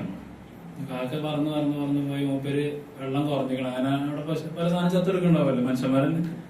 അങ്ങനെ മൂപ്പര് ഒരു ഡെഡ് ബോഡി ഉണ്ടാവും. അവിടെ വന്നിട്ട് കാക്കക്ക് ഒരു ഫ്രഷ് സാധനം കിട്ടിയതല്ലേ വെച്ചിട്ട് അവിടെ നിന്ന് കൊത്തി തിന്ന്. അങ്ങനെ കാക്കയുടെ ഒരു വിവരമൊന്നും ഇല്ലാതായപ്പോ നൂഹ് നബി അലൈഹി സ്വലാത്തു വസ്സലാം പിന്നെ ഒരു പറഞ്ഞ അനുസരണം ഇല്ലാത്തത് എന്നുള്ള രീതിയിൽ എന്തോ ദുആ ചെയ്തു. അതിന്റെ ശേഷമാണ് കാക്ക ഇണങ്ങാത്ത ജീവിയായി മാറിയത് എന്നാണ്. എത്ര നമ്മുടെ അടുത്തുണ്ടെങ്കിലും ഒരു പേടിയുണ്ടോ? വളർത്താൻ പറ്റാത്ത ജീവിയാണ്. വേറെ നമ്മുടെ അടുത്തുള്ള ഒരുവിധം ജീവികളൊക്കെ നമുക്ക് എങ്ങനെയൊക്കെ ഒന്ന് അഡ്ജസ്റ്റ് ചെയ്യാൻ പറ്റും. കാക്ക ഒരിക്കലും ഇണങ്ങൂല. ആ ഇണക്കം പോയത് നൂഹ് നബിയുടെ പ്രാർത്ഥന കൊണ്ടാണ് എന്ന് ചിലയിടത്തൊക്കെ കാണിച്ചത്. അങ്ങനെ നൂഹ് നബി എന്ത് ചെയ്തു? നെക്സ്റ്റ് അറ്റംപ്റ്റ് പ്രാവിനെ പറഞ്ഞയച്ചു എന്നാണ്. അങ്ങനെ പ്രാവിനെ പറഞ്ഞയച്ച് പ്രാവ് പറന്നുപോയി. അങ്ങനെ പ്രാവ് എന്ത് ചെയ്തു? വെള്ളമൊക്കെ പിന്നെ മരങ്ങളിൽ നിന്നൊക്കെ ഇങ്ങനെ ഇറങ്ങിയാൽ അതിന്റെ കൊമ്പ് നിന്നൊക്കെ മുറിഞ്ഞെടുക്കണ്ടാവല്ലോ. അപ്പൊ അതിൽ നിന്നൊരു കൊമ്പ് എടുത്തിട്ട് ഇങ്ങനെ പറന്നു വന്നു. അങ്ങനെ അത് സൈത്തൂന്റെ കമ്പായിരുന്നു. നമ്മളെ ഇതില്ലേ സൈത്തൂന് ഒലിവ്. അതുകൊണ്ടാണ് സമാധാനത്തിന്റെ സന്ദേശമായി പ്രാവിനെ പറയുന്നത്. അങ്ങനെ അതായത് എല്ലാം അടങ്ങി ഇനി നമുക്ക് ശാന്തമായി ജീവിക്കാം എന്ന ഒരു സന്ദേശമാണ്. ആ പ്രാവ് അങ്ങനെ സൈത്തൂന്റെ ഒരു കൊമ്പുമായി കാലിൽ മണ്ണൊക്കെ ഉള്ള രീതിയിൽ ഇങ്ങനെ തിരിച്ചു വന്നു. അപ്പൊ നൂഹ് നബിക്ക് മനസ്സിലായി വെള്ളം അടങ്ങി ഇനി ശാന്തമാണ് എന്ന്. അങ്ങനെയാണ് അല്ലാഹു സുബ്ഹാനഹു വ തആല പറഞ്ഞത്, ഖീല യാ നൂഹ് ബിത് ബിസലാമിൻ മിന്നാ വബറകാത്തിൻ അലൈക വഅലാ ഉമമിൻ മിമ്മൻ മഅക വഉമമുൻ സനമത്തിഉഹും സുമ്മ യമസ്സുഹും മിന്നാ അദാബുൻ അലീം. നൂഹ് നബിയോട് പറഞ്ഞു, നിങ്ങൾ ശാന്തമായി ഇറങ്ങിക്കൊള്ളുക. ബിത് ബിസലാമിൻ മിന്നാ വബറകാത്തിൻ അലൈക, അല്ലാഹു രക്ഷയും അനുഗ്രഹങ്ങളും ഒക്കെ ഒരുപാട് ചൊരിഞ്ഞുകൊണ്ടാണ് നൂഹ് നബിയോട് അവിടെ ലാൻഡ് ചെയ്യിക്കുന്നത്. എല്ലാവിധ അനുഗ്രഹങ്ങളോടും കൂടി നിങ്ങൾ ഭൂമിയിൽ ഇറങ്ങുക. വഅലാ ഉമമിൻ മിമ്മൻ മഅക, നിങ്ങളുടെ കൂടെയുള്ള ആളുകളിൽ നിന്നും വരുന്ന ആളുകൾക്ക് ബർക്കത്തും സലാമും ഒക്കെ ഉണ്ടാവട്ടെ. ഉമമുൻ സനമത്തിഉഹും സുമ്മ യമസ്സുഹും മിന്നാ അദാബുൻ അലീം, പ്രകാരം അവരൊക്കെ നല്ല രീതിയിൽ ജീവിക്കും, പിന്നീട് അവരൊക്കെ കേടുവരപ്പ് കൊണ്ട് ശിക്ഷിക്കേണ്ടി വരും എന്നൊക്കെ അല്ലാഹു സുബ്ഹാനഹു വ തആല മുന്നറിയിപ്പ് കൊടുത്തിട്ട് അങ്ങനെ അവര് ലാൻഡ് ചെയ്യണം. ലാൻഡ് ചെയ്തത് എവിടെയാണ്? ജൂദി പർവ്വതത്തിലാണ്. വസ്തവത അലൽ ജൂദി എന്ന് ഖുർആനിൽ കാണാൻ സാധിക്കും. ഈ ജൂദി പർവ്വതം ഇന്ന് പറയപ്പെടുന്നത് തുർക്കിയിലാണെന്നാണ് അല്ലെ, അറാറത്ത് പർവ്വതത്തിലാണ് എന്നൊക്കെ ഒന്ന് കാണാൻ സാധിക്കും. പഴയ കാലത്ത് സഹാബത്തിന്റെ കാലത്തെ ഇങ്ങനെ നൂഹ് നബി അലൈഹി സ്വലാത്തു വസ്സലാമിന്റെ കപ്പലിന്റെ അവശിഷ്ടങ്ങൾ കണ്ടവരുണ്ട് എന്ന് റിവായത്തുകളൊക്കെ ഉണ്ട്. ഖദ് അദ്റകഹ അസ്സാബിഖൂന മിൻ ഉമ്മത്തി മുഹമ്മദിൻ സ്വല്ലല്ലാഹു അലൈഹി വസല്ലം. സഹാബത്തിന്റെ കാലത്ത് ആദ്യമുള്ള ആളുകള് പലരും അപ്പൊ കുറെ കാലം മുന്നേ ഉണ്ട്. പക്ഷെ അതിനുശേഷം ഭൂകമ്പങ്ങൾ ഉണ്ടാവുന്നുണ്ട്, വെള്ളപ്പൊക്കങ്ങൾ ഉണ്ടാവുന്നുണ്ട്. പിന്നെ സാധനം കൊല്ലം കഴിയും തോറും ദ്രവിച്ചുകൊണ്ടിരിക്കുകയാണ്. ജഅൽനാഹ ആയത്തൻ എന്നുണ്ട് ഖുർആനില്. ഈ സഫീനത്ത് ഒരു ദൃഷ്ടാന്തമാണ്. ചില പണ്ഡിതന്മാർ അവർക്കൊരു ദൃഷ്ടാന്തമാണ്, ചിലർ പറഞ്ഞത് അത് ഖിയാമത്ത് വരെ ദൃഷ്ടാന്തമാണ്. അപ്പൊ ആ അർത്ഥത്തിൽ എടുക്കുമ്പോൾ ഇന്നും അത് ശേഷിച്ചിരിക്കുന്നു എന്ന് വേണമെങ്കിൽ സംശയിക്കാം. ഏതായാലും ഇന്നും അത് സംബന്ധമായ ഗവേഷണങ്ങൾ 1600 മുതലേ ആ ഭാഗങ്ങളിലൊക്കെ ഇത് സംബന്ധമായ അന്വേഷണങ്ങളും പര്യവേഷണങ്ങളും എക്സ്കവേഷനൊക്കെ നടക്കുന്നുണ്ട്. ഇപ്പൊ ഏറ്റവും 2009 അത് സംബന്ധമായ ചില പുതിയ പഠനങ്ങൾ വന്നു. അപ്പൊ ചില ആളുകൾ പറയുന്നത് അത് ചില മടക്കുകൾ ആ രൂപത്തിൽ നമുക്ക് ഫീൽ ചെയ്യാണ്. അത് കാരണം ചിലതൊക്കെ കല്ലും ഇതാണ്, കൃത്യമായ മരത്തിന്റെ രൂപമൊന്നല്ല. കാരണം അത്രയും കാലപ്പഴക്കം വന്നതുകൊണ്ട് മരമായിട്ടല്ല, ആ ഭാഗങ്ങൾ കല്ലുകൊണ്ടൊക്കെ മൂടപ്പെട്ടിട്ടാണ്. കപ്പലിന്റെ ഷേപ്പ് ഉണ്ടാവും എക്സ്കവേറ്റ് ചെയ്തെടുക്കുമ്പോൾ മാത്രം. ശരിക്കും മരം എന്നുള്ള അവസ്ഥയിൽ നിന്നൊക്കെ അത് മാറിയിട്ടുണ്ട്.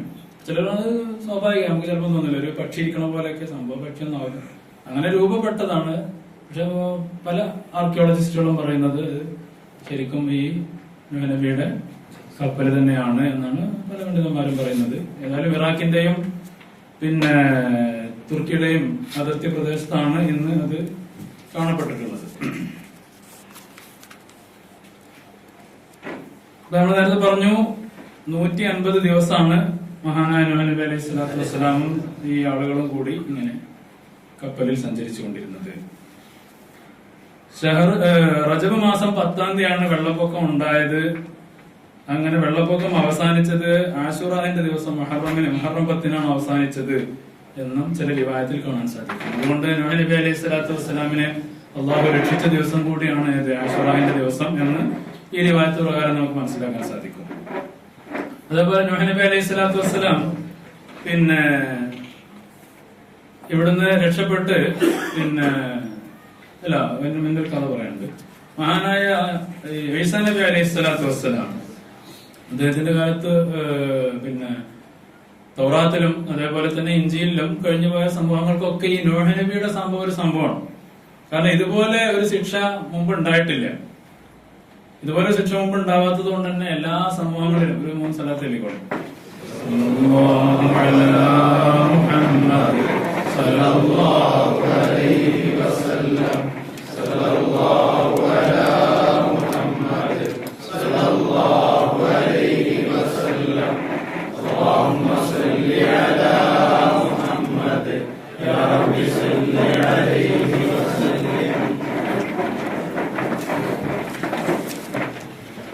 മഹാനായ ഈസാ നബി അലൈഹി സ്വലാത്തു വസ്സലാമിന് ആളുകളെ ജീവിപ്പിക്കാനുള്ള കഴിവ് അള്ളാഹു കൊടുത്തിരുന്നല്ലോ.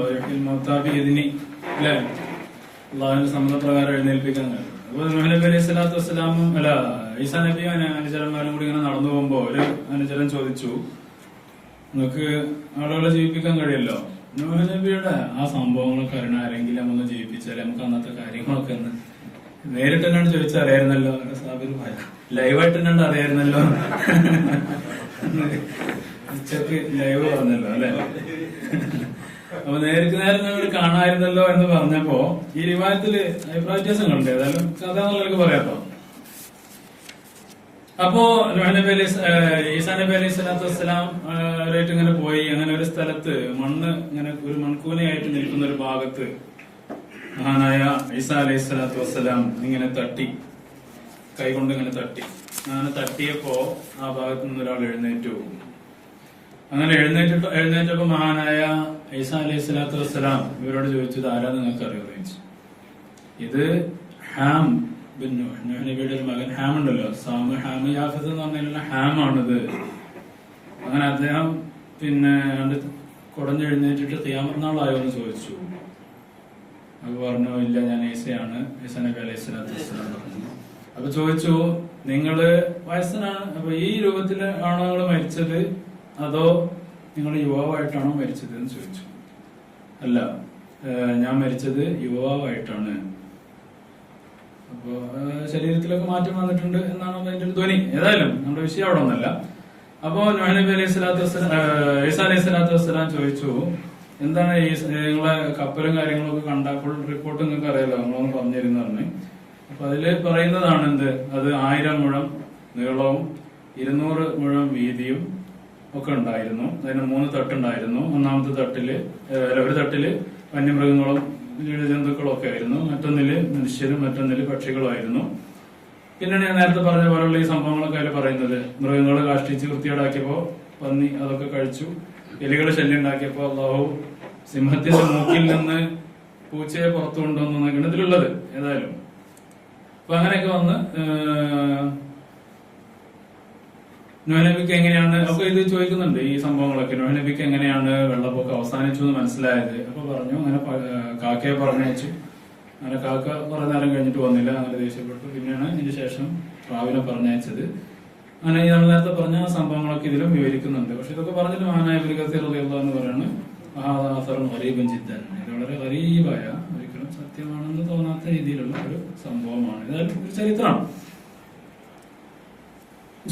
അപ്പൊ ഞാൻ പറഞ്ഞ പോലെ റജബ് മാസത്തിലാണ് ഈ സംഭവം തുടങ്ങിയത്. പിന്നെ ആശുറയിലാണ്, അതായത് മുഹറം 10-നാണ്. അന്ന് മാസങ്ങളൊക്കെ അള്ളാഹിന്റെ അടുത്ത് ഇന്ന് ഇന്നത്തെ ശൂര് ഷഹറാൻ അല്ലെ, 12 മാസങ്ങളാണ്. അപ്പൊ ആ മാസപ്രകാരം തന്നെയാണ് ഇവിടെ പറഞ്ഞിട്ടുള്ളത്.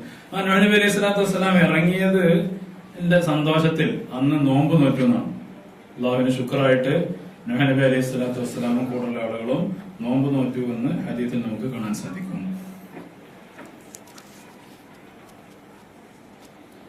അതേപോലെ തന്നെ ആ സന്തോഷത്തിന്റെ പേരില് ആ കൂടെയുള്ള നല്ല മൃഗങ്ങളെ നോക്കിയിട്ട് അല്ലാഹു സുബ്ഹാനഹു വ തആലക്ക് ദബീഹത്തായിട്ട് അറുത്തു കൊടുത്തു. ആര്? നൂഹ് നബി അലൈഹി സ്വലാത്തു വസ്സലാം. അല്ലാഹുവിന് നന്ദി സൂചകമായിട്ട് അങ്ങനെ ചെയ്തു എന്ന് കാണാൻ സാധിക്കും. നൂഹ് നബി അലൈഹി സ്വലാത്തു വസ്സലാമിന്റെ പിന്നെ നോമ്പ് റസൂലുള്ളാഹി സ്വല്ലല്ലാഹു അലൈഹി വസല്ലം തങ്ങൾ പറയാണ്, മഹാനവറുകള് എപ്പോഴും നോമ്പ് നോറ്റിരുന്ന ആളായിരുന്നു. എപ്പോഴും നോമ്പ് നോറ്റിരുന്നു. ഇല്ല യൗമൽ ഈദിൽ ഫിത്രി വ യൗമൽ അദ്ഹ, ഈദുൽ ഫിത്റും ഈദുൽ അദ്ഹയും അന്നുണ്ട്. ഈ രണ്ട് ആഘോഷവേളകളിൽ അല്ലാത്ത സമയത്തൊക്കെ മഹാനവറുകൾ നോമ്പ് നോറ്റ ആളായിരുന്നു എന്ന് ഹദീസിൽ നമുക്ക് കാണാൻ സാധിക്കും. മഹാനായ നൂഹ് നബി അലൈഹി സ്വലാത്തു വസ്സലാം മരിക്കാനായ സമയത്ത് മക്കളോട് വസിയത്ത് ചെയ്തത് ഹദീസിൽ കാണാൻ സാധിക്കും. മഹാനവറുകളെ മക്കളോട് പറഞ്ഞത് 4 ഉപദേശങ്ങളാണ്. 2 കാര്യം ചെയ്യാനും 2 കാര്യം ചെയ്യരുത്. 2 കാര്യങ്ങളോട് കൽപ്പിക്കുകയും 2 കാര്യത്തെ തൊട്ട് വിരോധിക്കുകയും ചെയ്തു. ഉപദേശിച്ച 2 കാര്യങ്ങളിൽപ്പെട്ട ഒന്നാണ് ലാ ഇലാഹ ഇല്ലല്ലാഹ് എന്നതിന് ആകാശഭൂമികൾ മുഴുവനും ഒരു പക്ഷത്തും ഒരു തുലാസിലും ലാ ഇലാഹ ഇല്ലല്ലാഹ് മറ്റൊന്നിലും വെച്ചാൽ അതിന് കടപിടിക്കുന്ന ഒന്നും. കാരണം അന്നും ഇന്നും അല്ലെ ഏറ്റവും വലുതെന്ന് പറഞ്ഞാൽ തൗഹീദാണ്. തൗഹീദിനോട് കടപിടിക്കാൻ പറ്റിയ ഒന്നുമില്ല. ലാ ഇലാഹ ഇല്ലല്ലാഹ്ക്ക് പകരം വേറെ ഒന്നുമില്ല. എന്താ നമ്മള് അങ്ങനെ സ്മരിക്കില്ല. ഹജ്ജുമായി ബന്ധപ്പെട്ട് പറയാണ്. ഹജ്ജുമായി ബന്ധപ്പെടുത്തിയിട്ടാണ് നമ്മുടെ കർമ്മങ്ങളൊക്കെ. ഈദുൽ അദ്ഹ എന്ന രീതിയിൽ ഈ മാസത്തിനനുസരിച്ചാണല്ലോ, ഡേറ്റിനനുസരിച്ചാണല്ലോ ഈദ് വരുന്നത്. നമ്മൾ അന്നത്തെ ഒരു പ്രധാനപ്പെട്ട ഒരു വിഷയമാണ് എന്ത്,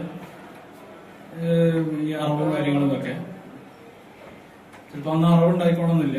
അറവ് നമ്മുടെ ഉമ്മത്തിന് മാത്രമുള്ളതാകും. പക്ഷെ ഹദീസിൽ വളരെ കൃത്യമായിട്ട് പറയുന്നുണ്ട് യൗമുൽ അദ്ഹയും ഈദുൽ ഫിത്റും ഈദുൽ അദ്ഹയും അല്ലാത്ത എല്ലാ ദിവസങ്ങളിലും റസൂലുള്ളാഹി സ്വല്ലല്ലാഹു അലൈഹി വസല്ലം നൂഹ് നബി അലൈഹി സ്വലാത്തു വസ്സലാം നോമ്പനുഷ്ഠിച്ചിരുന്നു ഇബ്നു മാജ റിവായത്ത് ചെയ്യുന്ന ഹദീസിലുണ്ട്. അപ്പൊ അങ്ങനെ ആ രീതിയിലുള്ള ആഘോഷം അന്നേ ഉണ്ടാവും. അതിൽ ഈ അറവ് അല്ലെങ്കിൽ കർമ്മങ്ങള് ഹജ്ജ് ഇതൊക്കെ ഹജ്ജ് തന്നെ ഉണ്ടല്ലോ. ഇത് അതിനയുടെ കാലം മുതലുണ്ട്. പക്ഷെ ഇന്നത്തെ രീതിയിലാവില്ല. ഓരോ ശരീഅത്തിനനുസരിച്ച് ശരീഅത്തിന്റെ തഫാസീലുകളിലൊക്കെ വ്യത്യാസമുണ്ട്.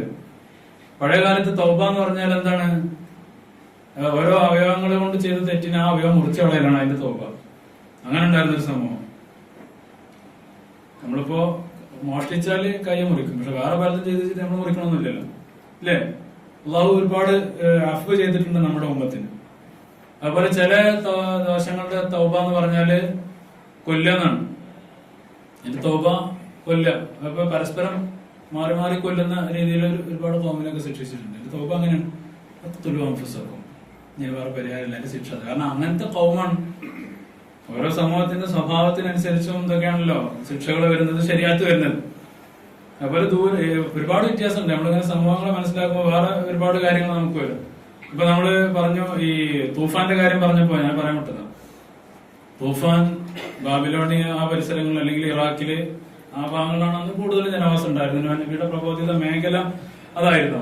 പക്ഷെ തൂഫാനെ കുറിച്ച് പറയുന്നിടത്തൊക്കെ തൂഫാൻ ഭൂമി മുഴുവനും വെള്ളത്തിൽ മുങ്ങി എന്ന് പറയുന്നുണ്ട്. ഭൂമി മുഴുവനും വെള്ളത്തിൽ മുങ്ങി എന്ന് പറയുന്നുണ്ട്. അപ്പൊ ചില ആളുകൾ ഇപ്പൊ ഇന്ത്യയിലൊക്കെ ഉള്ള പല ആളുകൾ അന്നത്തെ ചില ചരിത്രകാരന്മാരൊക്കെ പറയും ഇന്ത്യയിലൊന്നും വെള്ളപ്പൊക്കം ഉണ്ടായിട്ടില്ല, അത് അറബ് ലോകത്ത് മാത്രം ഉണ്ടായതാണ്. പക്ഷെ അത് എല്ലായിടത്തും ഭൂമിയോട് എന്താണ് എവിടെയൊക്കെ ഉറവുണ്ടോ ആ ഉറവ മുഴുവൻ പൊട്ടാനും ആകാശത്തിനോട് മുഴുവൻ വർഷിക്കാനും പറഞ്ഞാൽ ഭൂമി മൊത്തം മുങ്ങിയെന്നാണ്. അതാണ് ഖുർആന്റെ ദാഹിർ അങ്ങനെയാണ്. അപ്പൊ അതിന് നമുക്ക് ഇന്ത്യയിൽ ആളുണ്ടെങ്കിൽ അവിടുത്തെ അള്ളാഹുവിന്റെ ദഅവത്ത് എത്തിയിട്ടുണ്ടാവും. കാരണം എത്ര വർഷമാണ്? 1780 വർഷമാണ് മഹാനായ നൂഹ് നബി അലൈഹി സ്വലാത്തു വസ്സലാമിന്റേത്. അതിനനുസരിച്ചാണല്ലോ കാര്യങ്ങള് എന്ന് പറഞ്ഞാൽ നമ്മൾ വ്യക്തമാക്കി പറഞ്ഞാൽ ഇപ്പൊ നമുക്ക് എന്താണ് ഇവിടുന്ന് ദുബൈയിലേക്ക് നടക്കുക പറഞ്ഞാല് ഒരാൾ പറയണേ ഞാൻ ദുബായിൽ പോയി നടന്നു വരികയാണെന്ന് പറഞ്ഞാലും വിശ്വസിക്കില്ല. അങ്ങനെ ഒരു മാർഗത്തെ കുറിച്ച് ആരും ചിന്തിക്കൂല. നേരെ മറിച്ച് 50 വർഷം മുന്നേ ഉള്ള ഒരു അബുദാബിക്കാരൻ പറഞ്ഞാൽ ശരി നടന്നിട്ട് പോവാം, ഒട്ടാപ്പുറത്ത് പോവാം, അല്ലെ? അന്ന് വഴിദൂരങ്ങൾ പറഞ്ഞാൽ മാസങ്ങളാണ്. 3 മാസത്തെ വഴിദൂരം, 5 മാസത്തെ വഴിദൂരം. അപ്പൊ ഇന്ത്യയിലേക്ക് അതിനനുസരിച്ച് ഒരു വഴിദൂരം ഉണ്ടാവും. വയസ്സ് കിടക്കുകയല്ലേ ഇഷ്ടം പോലെ. നമുക്കിന്ന് രാവിലെ പോയ വൈകുന്നേരത്തെ എത്തുന്ന പോലെയൊക്കെ അന്ന് ഓൽക്കെന്ത് അന്ന് അത്ര ഒന്നും പോണ്ട. നമ്മുടെ മഹാന്മാരായ ഷാഫി ഇമാമ് അതേപോലെ തന്നെ മുഹദ്ദിസീങ്ങളായ ആൾക്കാരൊക്കെ ഓല് ഇൽമു പഠിക്കാൻ വേണ്ടി റഷ്യയിൽ നിന്ന് എവിടേക്ക് വരികയാണ്? ബസറയിലേക്ക് വരികയാണ്. ഫ്ലൈറ്റിലോ കപ്പലിലോ നടന്നിട്ട് കുതിരപ്പുറത്ത് ഒട്ടകപ്പുറത്ത് ഒക്കെയാണല്ലോ അവർ യാത്ര ചെയ്യുന്നത്. അപ്പോ ഓരോ കാലഘട്ടത്തിനനുസരിച്ച് അതൊക്കെ സിമ്പിളാണ്. അപ്പോ നൂഹ് നബി അലൈഹി സ്വലാത്തു വസ്സലാമിനെ നമ്മൾ ആ ഭാഗം അംഗീകരിച്ചുകൊണ്ട് പറയാണ്. ഇന്ത്യയില് ജനങ്ങളുണ്ടെങ്കിൽ അവരിലേക്ക് നൂഹ് നബി പ്രവാചകനായിരുന്നു ചോദിച്ചാൽ ആണ് എന്ന് പറയാൻ ഒരു ബുദ്ധിമുട്ടില്ല. അന്ന് അവിടേക്കൊക്കെ നടന്നെത്തും. സമയമുണ്ടല്ലോ ഇഷ്ടം പോലെ. 1 മാസം 5 മാസം വഴിദൂരം 5 മാസം കൊണ്ട് അവിടെ എത്തി. എത്ര വർഷമുണ്ട്? 480 നുബുവത്ത് കിട്ടുന്നത്. അതിനുശേഷം 950 വർഷക്കാലം നൂഹ് നബി അലൈഹി സ്വലാം സമൂഹത്തുമായി നേരിട്ട് പ്രബോധനത്തിനായിട്ട് ജീവിക്കണം. അതിനുശേഷം ഈ കപ്പലൊക്കെ ഇറങ്ങി പിന്നീട് വരുന്ന സമൂഹത്തോടു കൂടെ നൂഹ് നബി 350 വർഷം ജീവിച്ചു എന്നാണ് ഇബ്നു അബ്ബാസ് റളിയല്ലാഹുവിന്റെ അഭിപ്രായം. പല അഭിപ്രായങ്ങളുണ്ട്. അപ്പൊ അതിന്റെ മാക്സിമം എടുക്കണേ. മാക്സിമം എടുത്താൽ 450 പ്ലസ് 950 പ്ലസ് 350 ഇതൊക്കെ കൊല്ലങ്ങൾ ജീവിച്ചു തീർക്കണ്ടേ. നമുക്കിപ്പോ അതൊക്കെ അധികമായിട്ട് തോന്നുന്നുണ്ട്. അവരങ്ങനെ ജീവിച്ച് വലിയ മനുഷ്യന്മാരാണ്. അവർക്ക് ആയുസ് അല്ലാഹു അങ്ങനെ കൊടുത്തിട്ടുണ്ട്. അപ്പൊ അതിനനുസരിച്ചുള്ള സൗകര്യങ്ങളും സംവിധാനങ്ങളും ഇബാദത്തുകളും ശിക്ഷകളും ഒക്കെ ഉണ്ടാവും. ശരീഅത്തിലൊക്കെ വ്യത്യാസമുണ്ട്. അടിസ്ഥാനത്തിൽ യാതൊരു മാറ്റം ഉണ്ടാവില്ല. തൗഹീദില് മറ്റ് നോമ്പ് ഇതൊക്കെ അങ്ങനെ ഒരുപാട് കാര്യങ്ങൾ പണ്ട് മുതലേ നിലനിൽക്കുന്നതാണ്. നോമ്പ് അന്നേണ്ട്. അതാണ് പിന്നെ നിങ്ങൾക്കും നിങ്ങളുടെ മുന്നിലുള്ള ആളുകൾക്ക് നോമ്പ് നിർബന്ധമാക്കപ്പെട്ടതുപോലെ നിങ്ങൾക്കും നോമ്പ് നിർബന്ധമാക്കിയതുണ്ട് അല്ലെ. കുത്തിബ അലൈക്കും സിയാമു കമാ കുത്തിബ അലൽ ലദീന മിൻ ഖബ്ലിക്കും, മുമ്പുള്ള ആളുകൾക്ക് നോമ്പുണ്ട്. അപ്പൊ അങ്ങനെ പല അടിസ്ഥാനപരമായ വിഭാഗങ്ങൾക്ക് ഒരു മാറ്റമില്ല. എന്റെ രീതിയിൽ ഫുറൂഇയാത്തിലും മറ്റൊക്കെ വ്യത്യാസങ്ങൾ വന്നിട്ടുണ്ടാവും. ഇൻഷാ അല്ലാഹ്.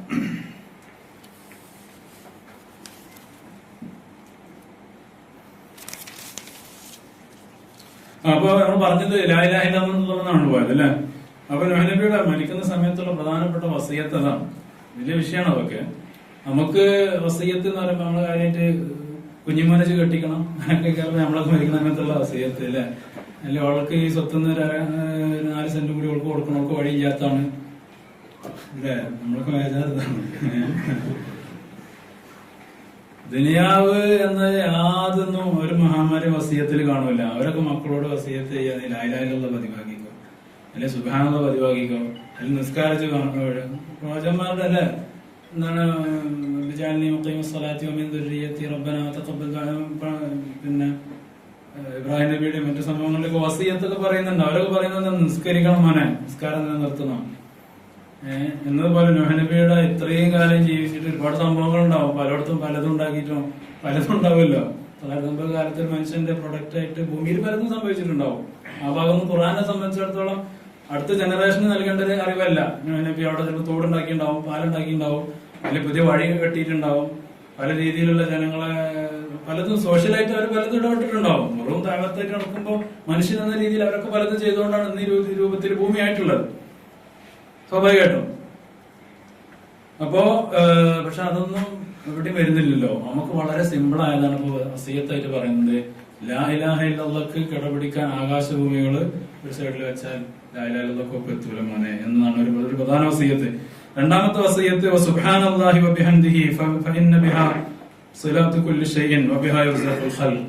അതേപോലെ എല്ലാ വസ്തുക്കളുടെയും ബന്ധം എന്ന് പറയുന്നത് യഥാർത്ഥത്തിൽ സുബ്ഹാനല്ലാഹി വബിഹംദിഹി, സുബ്ഹാനല്ലാഹ് അത്രയും പവറുണ്ട്. അതുകൊണ്ടാണ് റിസ്ക് ലഭിക്കുന്നത്, വേറൊന്നല്ല. മതിയല്ലോ. എങ്ങനെ നിങ്ങൾക്കൊക്കെ ജീവിച്ചു പോകാന്നുള്ള ഒരു ഏറ്റവും എളുപ്പവഴി പറഞ്ഞു കൊടുക്കണം മഹാനായ നൂഹ് നബി അലൈഹി സ്വലാത്തു വസ്സലാം. റിസ്കിന്റെ ഏറ്റവും വലിയ സ്രോതസ് സുബ്ഹാനല്ലാഹി വബിഹംദിഹി. മഹാനായ മൂസാ നബിനെ റസൂലുള്ളാഹി സ്വല്ലല്ലാഹു അലൈഹി വസല്ലം തങ്ങൾ കണ്ടപ്പോൾ മൂസാ നബി പറയുന്നുണ്ടല്ലോ, സ്വർഗം എന്ന് വളരെ സുന്ദരാണ്, അവിടെ ഉള്ള കൃഷി എന്ന് പറഞ്ഞാല് ഈ സുബ്ഹാനല്ലാഹി അൽഹംദുലില്ലാഹി ഇതൊക്കെയാണ്. നിങ്ങളിവിടെ എത്ര കണ്ട് വർദ്ധിപ്പിക്കുന്നോ അത്ര കണ്ട് നിങ്ങൾക്കുള്ള അവിടെ തോട്ടം അവിടെ സജ്ജമായിക്കൊണ്ടിരിക്കുന്നതാണ്. എന്നാണ് പറഞ്ഞത് അവിടുത്തെ കൃഷി.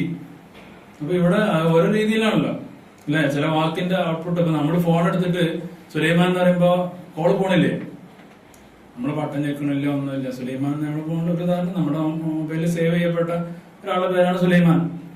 ഈ സുലൈമാൻ നമ്മള് അതിന്റെ വോയിസ് കൊണ്ട് തന്നെ എന്തൊക്കെ സംഭവിക്കുന്നുണ്ട്, ആ സൗണ്ടിനെ ഐഡന്റിഫൈ ചെയ്ത് അതിലെ മൊത്തം ലിസ്റ്റിലെ കൂട്ടത്തിൽ സുലൈമാൻ എന്നുള്ള പേരിനെ കണ്ടുപിടിച്ച് അയാളുടെ ഡയൽ ചെയ്ത് അത് പിന്നെ അതിന് ശേഷം നടക്കുന്ന എല്ലാ ടെക്നിക്കൽ ആയിട്ടുള്ള കാര്യങ്ങളും അവിടെ അയാളുടെ ഫോണിൽ ചെന്ന് ബെല്ലടിക്കും. നമ്മളെന്ത് ചെയ്യണത് സുലൈമാൻ എന്ന് പറയുന്നത്.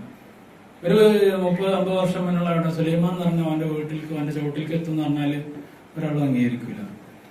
അപ്പൊ അതിലേക്ക് എത്രയോ അഡ്വാൻസ്ഡ് ആണ്. സുബ്ഹാനല്ലാഹ് അള്ളാഹു പറയാണ്, സുബ്ഹാനല്ലാഹ് നിങ്ങൾ പറഞ്ഞ അവിടെ സ്വർഗത്തില് നിങ്ങൾക്ക് വീട് റെഡി ആയിക്കൊണ്ടിരിക്കുകയാണ്. സുബ്ഹാനല്ലാഹ് അള്ളാഹുവിന്റെ ഇതാണ്. മാല ഐനുൻ റഅത് വലാ ഉദുനുൻ സമഅത് വലാ ഖതറ അലാ ഖൽബി ബശർ.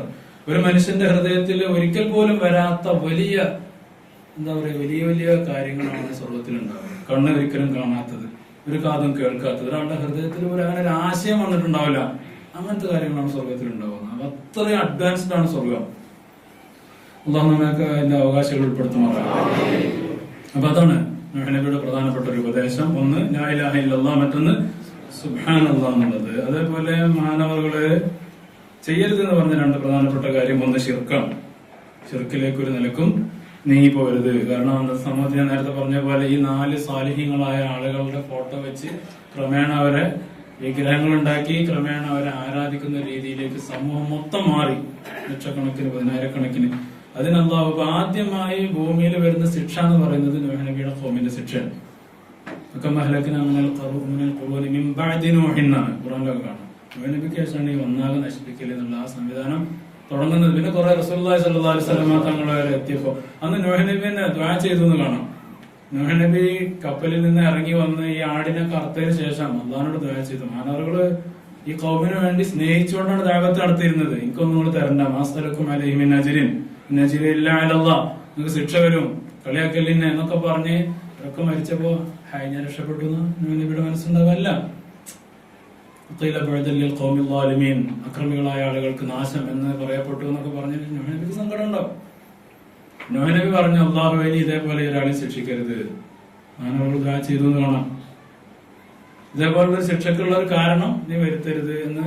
അപ്പൊ അതുകൊണ്ട് തന്നെ അങ്ങനെ ഒരു സമൂഹത്തെ മൊത്തം അല്ലാഹു ഒരിക്കലും പിന്നീട് വെള്ളപ്പൊക്കം കൊണ്ട് ശിക്ഷിച്ചില്ല. പലയിടത്തും ഉണ്ടായിട്ടുണ്ട്.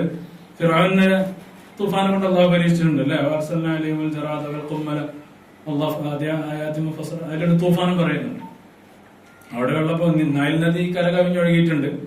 അവരെ പേടിപ്പിച്ചിട്ടുണ്ട്. എന്ന് ഖുർആനിൽ കാണാൻ സാധിക്കും. പല ആയത്തുകളും അല്ലാഹു അയക്കുന്നത് എന്തിനാണ്? പേടിപ്പിക്കാനാണ്. ഭൂകമ്പങ്ങൾ ഉണ്ടാവുന്നു, മൊത്തം നശിച്ചു പോകുന്നില്ല, പേടിപ്പിക്കാനാണ്. പല എന്റെ ദൃഷ്ടാന്തങ്ങളും നിങ്ങളെ പേടിപ്പിക്കാനാണ്. അപ്പൊ ആ രീതിയിൽ ഇന്നും ഇതുപോലുള്ള വെള്ളപ്പൊക്കം സുനാമികൾ എത്ര സംഭവിക്കുന്നു? പേടിപ്പിക്കലാണ്. മനുഷ്യനതിനൊക്കെ കൃത്യമായ ഭൗതികമായ കാരണങ്ങൾ കണ്ടെത്തിയിട്ട് സമാധാനിക്കാതെ ഇന്നേയും കാരണം കൊണ്ടാണ്. ഖലാസ്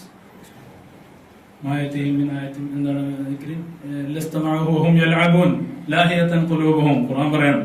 എത്ര ദൃഷ്ടാന്തങ്ങൾ കണ്ടാലും അവരുടെ ഹൃദയങ്ങള് അതൊക്കെ തമാശയായിട്ട് എടുക്കുള്ളൂ. ലാഹിയത്തൻ ഖുലൂബുഹും. ഇന്നത്തെ ജീവിത രീതി അങ്ങനെയാണ്. ഒരു വാർത്തയിൽ നമ്മുടെ മരണം കാണാൻ അടുത്ത ന്യൂസ് ആരാ ജയിച്ചത് കളിയിൽ എന്നുള്ള അയക്കാറ്. അതോടെ ആ മരണത്തിന്റെ ടെൻഷൻ പോയി. ഇങ്ങനെ അപ്പൊ ലഹുവിന്റെ ഇടയിലാണ് എന്റെ ആയത്തുകൾ വരുമെന്ന് ഖുർആൻ പണ്ടേ പറയും. അവര് കളിച്ചുകൊണ്ടിരിക്കുന്നത് ഇങ്ങനെ കേൾക്കും. അപ്പോ ശിർക്ക്, അപ്പൊ ആ ശിർക്ക് കൊണ്ടാണ് അല്ലാഹു സുബ്ഹാനഹു വ തആല ഇങ്ങനെ ഈ രീതിയിൽ ശിക്ഷിച്ചത്. വേറൊരു കോമ്പ്. അതേപോലെ തന്നെ വേറൊരു കാര്യം മനസ്സിലാക്കേണ്ടത്, അല്ലാഹു ഒരു ശിർക്ക് കൊണ്ട് ഒരു സമൂഹത്തെ ശിക്ഷിക്കൂല എന്ന് ചില പണ്ഡിതന്മാർ പറയും. വെറും ശിർക്ക് കൊണ്ട് അല്ലാഹു പൂർണ്ണമായ അതിന്റെ കൂടെ എന്തെങ്കിലും ഒരു വേറൊരു കുലുമാലം ഉണ്ടാവും പലർത്ത്.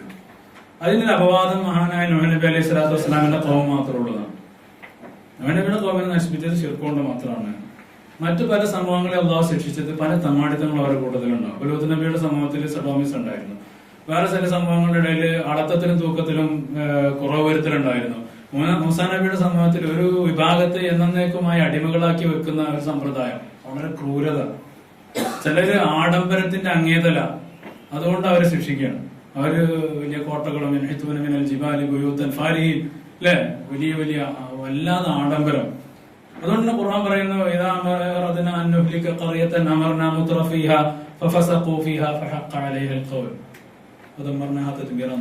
സൂറത്ത് ഇസ്രായേലാണ് ഞാൻ തോന്നുന്നത്.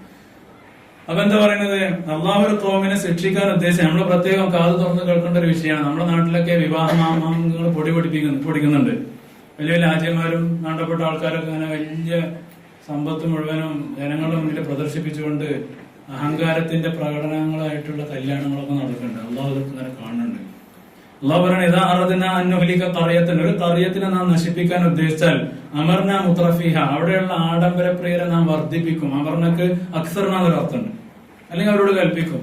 ഫഫസഖൂ ഫിഹ, പിന്നെ സമ്പന്നർ ഇങ്ങനെ കിടന്ന് കാട്ടിക്കൂട്ടുവരുന്നു. തമ്മാടിത്തും ബാറും ഡാൻസും ആരും വകവെക്കാത്ത അഹങ്കാരങ്ങളും ഇതൊക്കെ റബ്ബ് ഇങ്ങനെ കാണുമ്പോ ഇത് കാണുന്ന സമയത്ത് അള്ളാഹു വെറുതെ ഇരിക്കില്ല.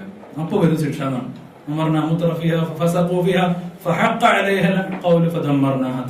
അതുകൂടെ നമ്മൾ അവരെ പൊളിച്ചെടുക്കും എന്ന് അള്ളാഹു നേരിട്ട് പറയുന്നത്. അപ്പോ നമ്മുടെ നാട്ടില് പിന്നെ ചിലപ്പോ ശിർക്കൊണ്ടും കുഫറുകൊണ്ടും ഹിന്ദുക്കളോണ്ടും അവര് നമുക്ക് ശിക്ഷ വരിക. നമുക്ക് വരുന്ന ശിക്ഷയുടെ പ്രധാന കാരണം നമ്മളെ ആളുകളുടെ അഹങ്കാരം എന്തൊക്കെയാണ്. പ്രത്യേകിച്ച് നമ്മുടെ ആൾക്കാർക്കാണ് അഹങ്കാരം കൂടുതൽ. പൈസയൊക്കെ ഏറ്റവും കൂടുതൽ കളിക്കുന്നവർ കടാണെങ്കിലും ഒക്കെ ഇങ്ങനെ കളി കൂടുതൽ നമ്മുടെ ആൾക്കാർക്ക്. അപ്പൊ ശിക്ഷ വരുന്നത് അത് നമ്മൾ നല്ല ഭയപ്പെടണം. എന്നാൽ ചിലപ്പോഴൊക്കെ ആലോചിക്കും ഇവിടെയുള്ള ഹിന്ദുക്കളെക്കാളിലും അല്ല നമ്മുടെ നാട്ടിലുള്ള ഹിന്ദുക്കളെക്കാളും നല്ലത് ഇവിടുത്തെ ഹിന്ദുക്കളായിരിക്കും. കാരണം എന്താണ്, പിന്നെ ഇവര് അമ്പലങ്ങളില്ലാത്തതുകൊണ്ട് ശിർക്ക് കുറച്ചേ ചെയ്യണുള്ളൂ. നമ്മുടെ നാട്ടിലെ ആകെ വിഗ്രഹം വീട്ടിലുണ്ടാവും ചിലർക്കൊക്കെ, അത് മൈൻഡ് ചെയ്യാത്തതാണ് അധികം ഹിന്ദുക്കളും. അപ്പൊ ഇവിടെ വലിയൊരു നിലയ്ക്ക് സമാധാനമുണ്ട്. സംഭവം ഇവിടെ ഹിന്ദുക്കളൊക്കെ പറയാനുണ്ടെങ്കിലും അവരൊന്നും മനസ്സുകൊണ്ട് കാഫിര്യങ്ങളാണെങ്കിലും ഇബാദത്തുകൊണ്ട് ഉള്ളാവാനല്ല, ഇബാദത്തും ആകെ കുഫറും എന്നൊക്കെ ആകുമ്പോൾ ആകെ പ്രകടം ഇവരെ മനസ്സിലോട്ട് കുഫർ അവർക്ക് പ്രകടിപ്പിക്കാൻ അവസരമല്ല, ഈ അമ്പലങ്ങളൊന്നും ഇല്ലാത്തതുകൊണ്ട്. അപ്പൊ അതൊരു നിലക്കൊരു ആശ്വാസമാണ്. ഇവിടെ കുഫറിന്റെ ആളുകൾ ഉണ്ടെങ്കിലും കുഫരിയത്ത് പ്രകടമായി കാണുന്നില്ല. പക്ഷെ അതിന്റെ മറ്റേ സൈഡ് നമ്മൾ വായിക്കണം, ഈമാനുള്ള ആളുകളുടെ അഹങ്കാരങ്ങളും കാര്യങ്ങളും വിശദീകരിക്കേണ്ട ആവശ്യമില്ല. പൈസ കൊണ്ടുള്ള കളികളൊക്കെ ഇവിടെയും നമ്മുടെ നാട്ടിലൊക്കെ ഉണ്ട്. അപ്പൊ അതൊരു പ്രധാന കാരണമാണ്. അപ്പോ വിഷയത്തിലേക്ക് വരാം. അപ്പൊ നൂഹ് നബി അലൈഹി സ്വലാത്തു വസ്സലാം ചെയ്യരുതെന്ന് പറഞ്ഞതിൽപ്പെട്ട ഒന്നാണ് ശിർക്ക്, മറ്റൊന്നാണ് വൽ കിബ്ർ, അഹങ്കാരം. കിബ്ർ പാടില്ല എന്ന് നൂഹ് നബി അന്നേ ഉപദേശിച്ചതാണ്. അപ്പൊ സഹാബത്ത് ചോദിച്ചു, അപ്പൊ ഇത് കേട്ടപ്പോ മരിക്കുന്ന സമയത്ത് ഇത്രയും കാലം ജീവിച്ച പ്രവാചകൻ കിബ്റാണ് പറഞ്ഞത്. സഹാബത്ത് ചോദിച്ചു, യാ റസൂലല്ലാഹ് ഹാദ ശിർക്ക് ഖദ് അറഫ്നാ, ശിർക്ക് നമുക്ക് മനസ്സിലായി. ഫമൽ കിബർ, എന്താണ് കിബർ എന്ന് ചോദിച്ചു. അവര് സാധുക്കളാണ്, കിബർ അറിയില്ല. എന്താ അവരൊക്കെ മനസ്സിന്റെ നിഷ്കളങ്കത എന്ന് ആലോചിച്ച് നോക്കി, എന്താ കിബർ? ഇവർ ചോദിക്കണം, അയക്കൂറിൽ അഹദിന നാലാനി ഹസനാനി ലഹുമാ ഷറാഖാനി ഹസനാനി, 2 ജോഡി ചെരുപ്പ്, നല്ല വാറൊക്കെ ഉള്ള ചെരുപ്പ് ഉണ്ടാവില്ലാണോ നബിയെ കിബർ എന്ന്? നമ്മളൊക്കെ എന്ത് ചോദിക്കണം? സുബ്ഹാനല്ലാഹ്, 2 ജോഡി നല്ല ചെരുപ്പ് ഉണ്ടാവില്ലാണോ റസൂലെ സല്ലല്ലാഹു അലൈഹി വസല്ലം? നബി പറഞ്ഞല്ല. അപ്പോ അവർ ചോദിക്കണം, എന്നാ പിന്നെ അവർക്ക് അറിയണം, നല്ല ഭംഗിയുള്ള ഒരു വസ്ത്രം ഉണ്ടായാൽ അതിന് കിബർ എന്ന് പറയോ? കാലല്ല. അപ്പൊ വീണ്ടും ചോദിച്ചു, ദാബത്ത് ഇറക്കപ്പുഹ, ഞങ്ങൾക്ക് സ്വന്തമായിട്ടൊരു വാഹനം ഉണ്ട് എന്നുള്ളതൊക്കെ കിബറാവോ? അവർ ചോദിക്കുകയാണ്. കാലല്ല, തങ്ങൾ പറഞ്ഞല്ല. കാല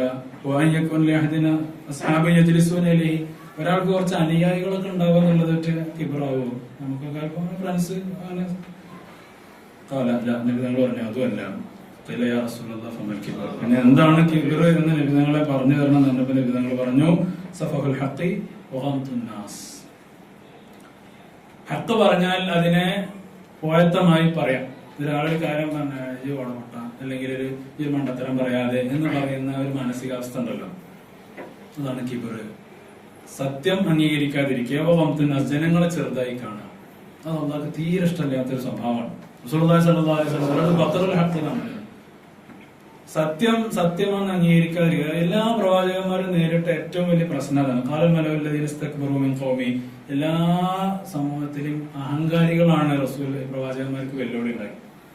അവർക്ക് സത്യം എന്ന് പറയുക അംഗീകരിക്കാൻ തന്നെ കിട്ടൂല എന്നുള്ളതാണ്. സത്യമാണെന്ന് അംഗീകരിക്കൂല, പിന്നെ കൂടെയുള്ള ബാക്കിയുള്ളവരൊക്കെ ചെറുതായിട്ട് കാണാം. അത് അള്ളാഹ്ക്ക് തീരെ ഇഷ്ടമില്ലാത്തതാണ്. ആ ഒരു കൾച്ചറൊക്കെ നമ്മുടെ സമൂഹത്തിലൊക്കെ വളരെ കൂടിക്കൂടി വരികയാണ്. നമ്മുടെ സ്വയം ഒരു എലൈറ്റ് കാറ്റഗറി ആയിട്ട് എന്തോ നമ്മളൊരു എവിടെ എത്തിയ പോലെ സ്വയം ഫീൽ ചെയ്ത് അങ്ങനെ ജീവിക്കുക. ആളുകളെ കണ്ടുകൂടാ, ആളുകളൊക്കെ ചെറിയതായിട്ട് കാണുക. കാര്യം ആരെങ്കിലും പറഞ്ഞാൽ ഇപ്പൊ കാശിനനുസരിച്ച് വരാം.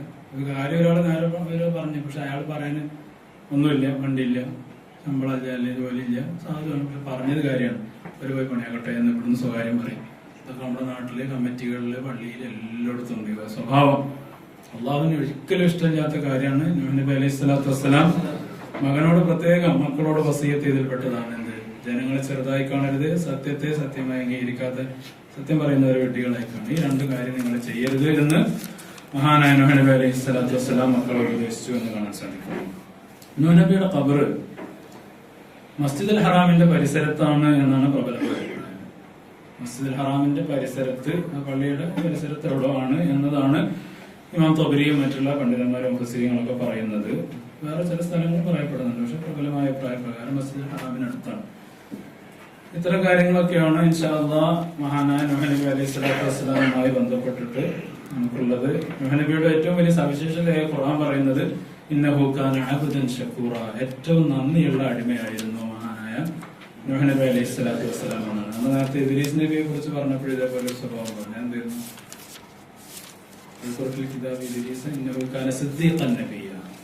ഇദ്രീസ് നബിയുടെ ഏറ്റവും വലിയ സവിശേഷത വളരെ സത്യസന്ധനായിരുന്നു. ഒരാളുകൾക്ക് ഓരോന്ന് മികച്ചു നിൽക്കും, ഇതിനർത്ഥം നന്ദിയില്ലാത്തതല്ല. മഹാനവരുടെ ഏറ്റവും വലിയ സവിശേഷത എന്താണ്? സത്യം, വളരെ നിഷ്കളങ്കനാണ്, വളരെ ശുദ്ധ പ്രകൃതനാണ്. മഹാനായ സിദ്ദീഖ് റളിയല്ലാഹു അൻഹുവിന് ആ പേര് കിട്ടിയത് അങ്ങനെയാണല്ലോ. സിദ്ദീഖ് റളിയല്ലാഹു അൻഹു കേട്ടാൽ അതിനെ ബുദ്ധി കൊണ്ടോ യുക്തി കൊണ്ടോ അനലൈസ് ചെയ്യാതെ വിശ്വസിക്കുക. അതാണ് സിദ്ദീഖിന്റെ ഒന്നാമത്തെ അടയാളം. റസൂലുള്ളാഹി സ്വല്ലല്ലാഹു അലൈഹി വസല്ലം മിഅ്റാജിൽ പറഞ്ഞപ്പോ ഒറ്റയടിക്ക് വിശ്വസിച്ചു. അത് മൊത്തം ഈ ഉമ്മത്തിൽ തന്നെ അല്ലാഹു അയച്ച മൊത്തം മനുഷ്യരുടെ കൂട്ടത്തിൽ തന്നെ സിദ്ദീഖ് റളിയല്ലാഹു അൻഹു ഒന്നാം സ്ഥാനം എന്ന് ചില പണ്ഡിതന്മാർ പറയുന്നുണ്ട്. കേട്ടിട്ട് വിശ്വസിക്കുക, അത് വളരെ അപൂർവം ആൾക്കേ ഉണ്ടാവുള്ളൂ. ഒന്ന് വിശകലനം ചെയ്യും, അതാണ് പ്രവാചകന്മാരെ കൊണ്ട് വിശ്വസിക്കുന്നത്. അപ്പൊ സിദ്ദീഖും അതേപോലെ നൂഹ് നബി അലൈഹി സ്വലാത്തു വസ്സലാമിനെ കുറിച്ച് പറഞ്ഞത് അബ്ദൻ ശക്കൂറാണ്. റസൂലുള്ളാഹി സ്വല്ലല്ലാഹു അലൈഹി വസല്ലം തങ്ങള് രാത്രി മുഴുവൻ നിന്ന് നിസ്കരിച്ച് കാല് നീര് വന്നപ്പോഴും നബി തങ്ങൾ പറഞ്ഞ എന്താ? വലാകൂന അബ്ദൻ ശക്കൂറ, ഒരു നന്ദിയുള്ള അടിമയാവണം. ഇതാണ് പ്രവാചകന്മാരൊക്കെ നമുക്ക് കാണിച്ചുള്ള മാതൃക. അല്ലാഹു സുബ്ഹാനഹു വ തആല ആ രീതിയിൽ ജീവിക്കാനും ജീവിതം ക്രമപ്പെടുത്താനും വളരെ വിനയാന്വിതരായി അള്ളാഹുവിന്റെ സത്യദീനിനെ ഉൾക്കൊണ്ട് പ്രചരിപ്പിക്കുന്ന ആളുകളുടെ കൂട്ടത്തിൽ അള്ളാഹു നമ്മെ ഉൾപ്പെടുത്തുമാറാകട്ടെ. അള്ളാഹു നമ്മൾ പറഞ്ഞതും കേട്ടതും ഒക്കെ സാലിഹായ അമലായി നമ്മൾ സ്വീകരിക്കുമാറാകട്ടെ. അള്ളാഹു നമ്മുടെ ഇൽമിനെ നാഫിയാക്കുമാറാകട്ടെ. നമ്മുടെ മക്കളെ അള്ളാഹു സാലിഹീങ്ങളാക്കട്ടെ. നമ്മുടെ മാതാപിതാക്കൾക്ക് അള്ളാഹു ദീർഘായുസ്സും ആഫിയത്തും നൽകട്ടെ. അവരിൽ നിന്ന് മരണപ്പെട്ടു പോയ ആളുകളുടെ പരലോക ജീവിതം അള്ളാഹു ഖൈറാക്കി കൊടുക്കട്ടെ. ഞങ്ങളുടെ ഹലാലായ ഉദ്ദേശങ്ങൾ നീ സഫലമാക്കണേ തമ്പുരാനെ. റഹ്മാൻ റബ്ബേ, ഞങ്ങളുടെ സംഘടനകളെ ഞങ്ങളുടെ ഉലമാക്കളെയൊക്കെ നീ നിലനിർത്തണേ തമ്പുരാനെ. ദീർഘായുസ്സും ആഫിയത്തും കൊടുക്കണേ റഹ്മാനെ. റഹ്മാൻ റബ്ബേ, ഞങ്ങളുടെ ജോലികളിൽ നീ ബർക്കത്തിന് തരണേ തമ്പുരാനെ. കടങ്ങളിൽ നിന്ന് ഞങ്ങൾക്ക് മോചനം നൽകണേ റഹ്മാൻ. കുറച്ചനെ പലിശയിൽ നിന്ന് ഞങ്ങളെ കാത്തു രക്ഷിക്കണേ തമ്പുരാനെ. അല്ലാഹുവേ, പലിശയിൽ നിന്ന് കാത്തു രക്ഷിക്കണേ റഹ്മാൻ. അല്ലാഹുവേ, ഞങ്ങളുടെ റിസ്ഖിനെ നീ ഹലാലാക്കണേ തമ്പുരാനെ.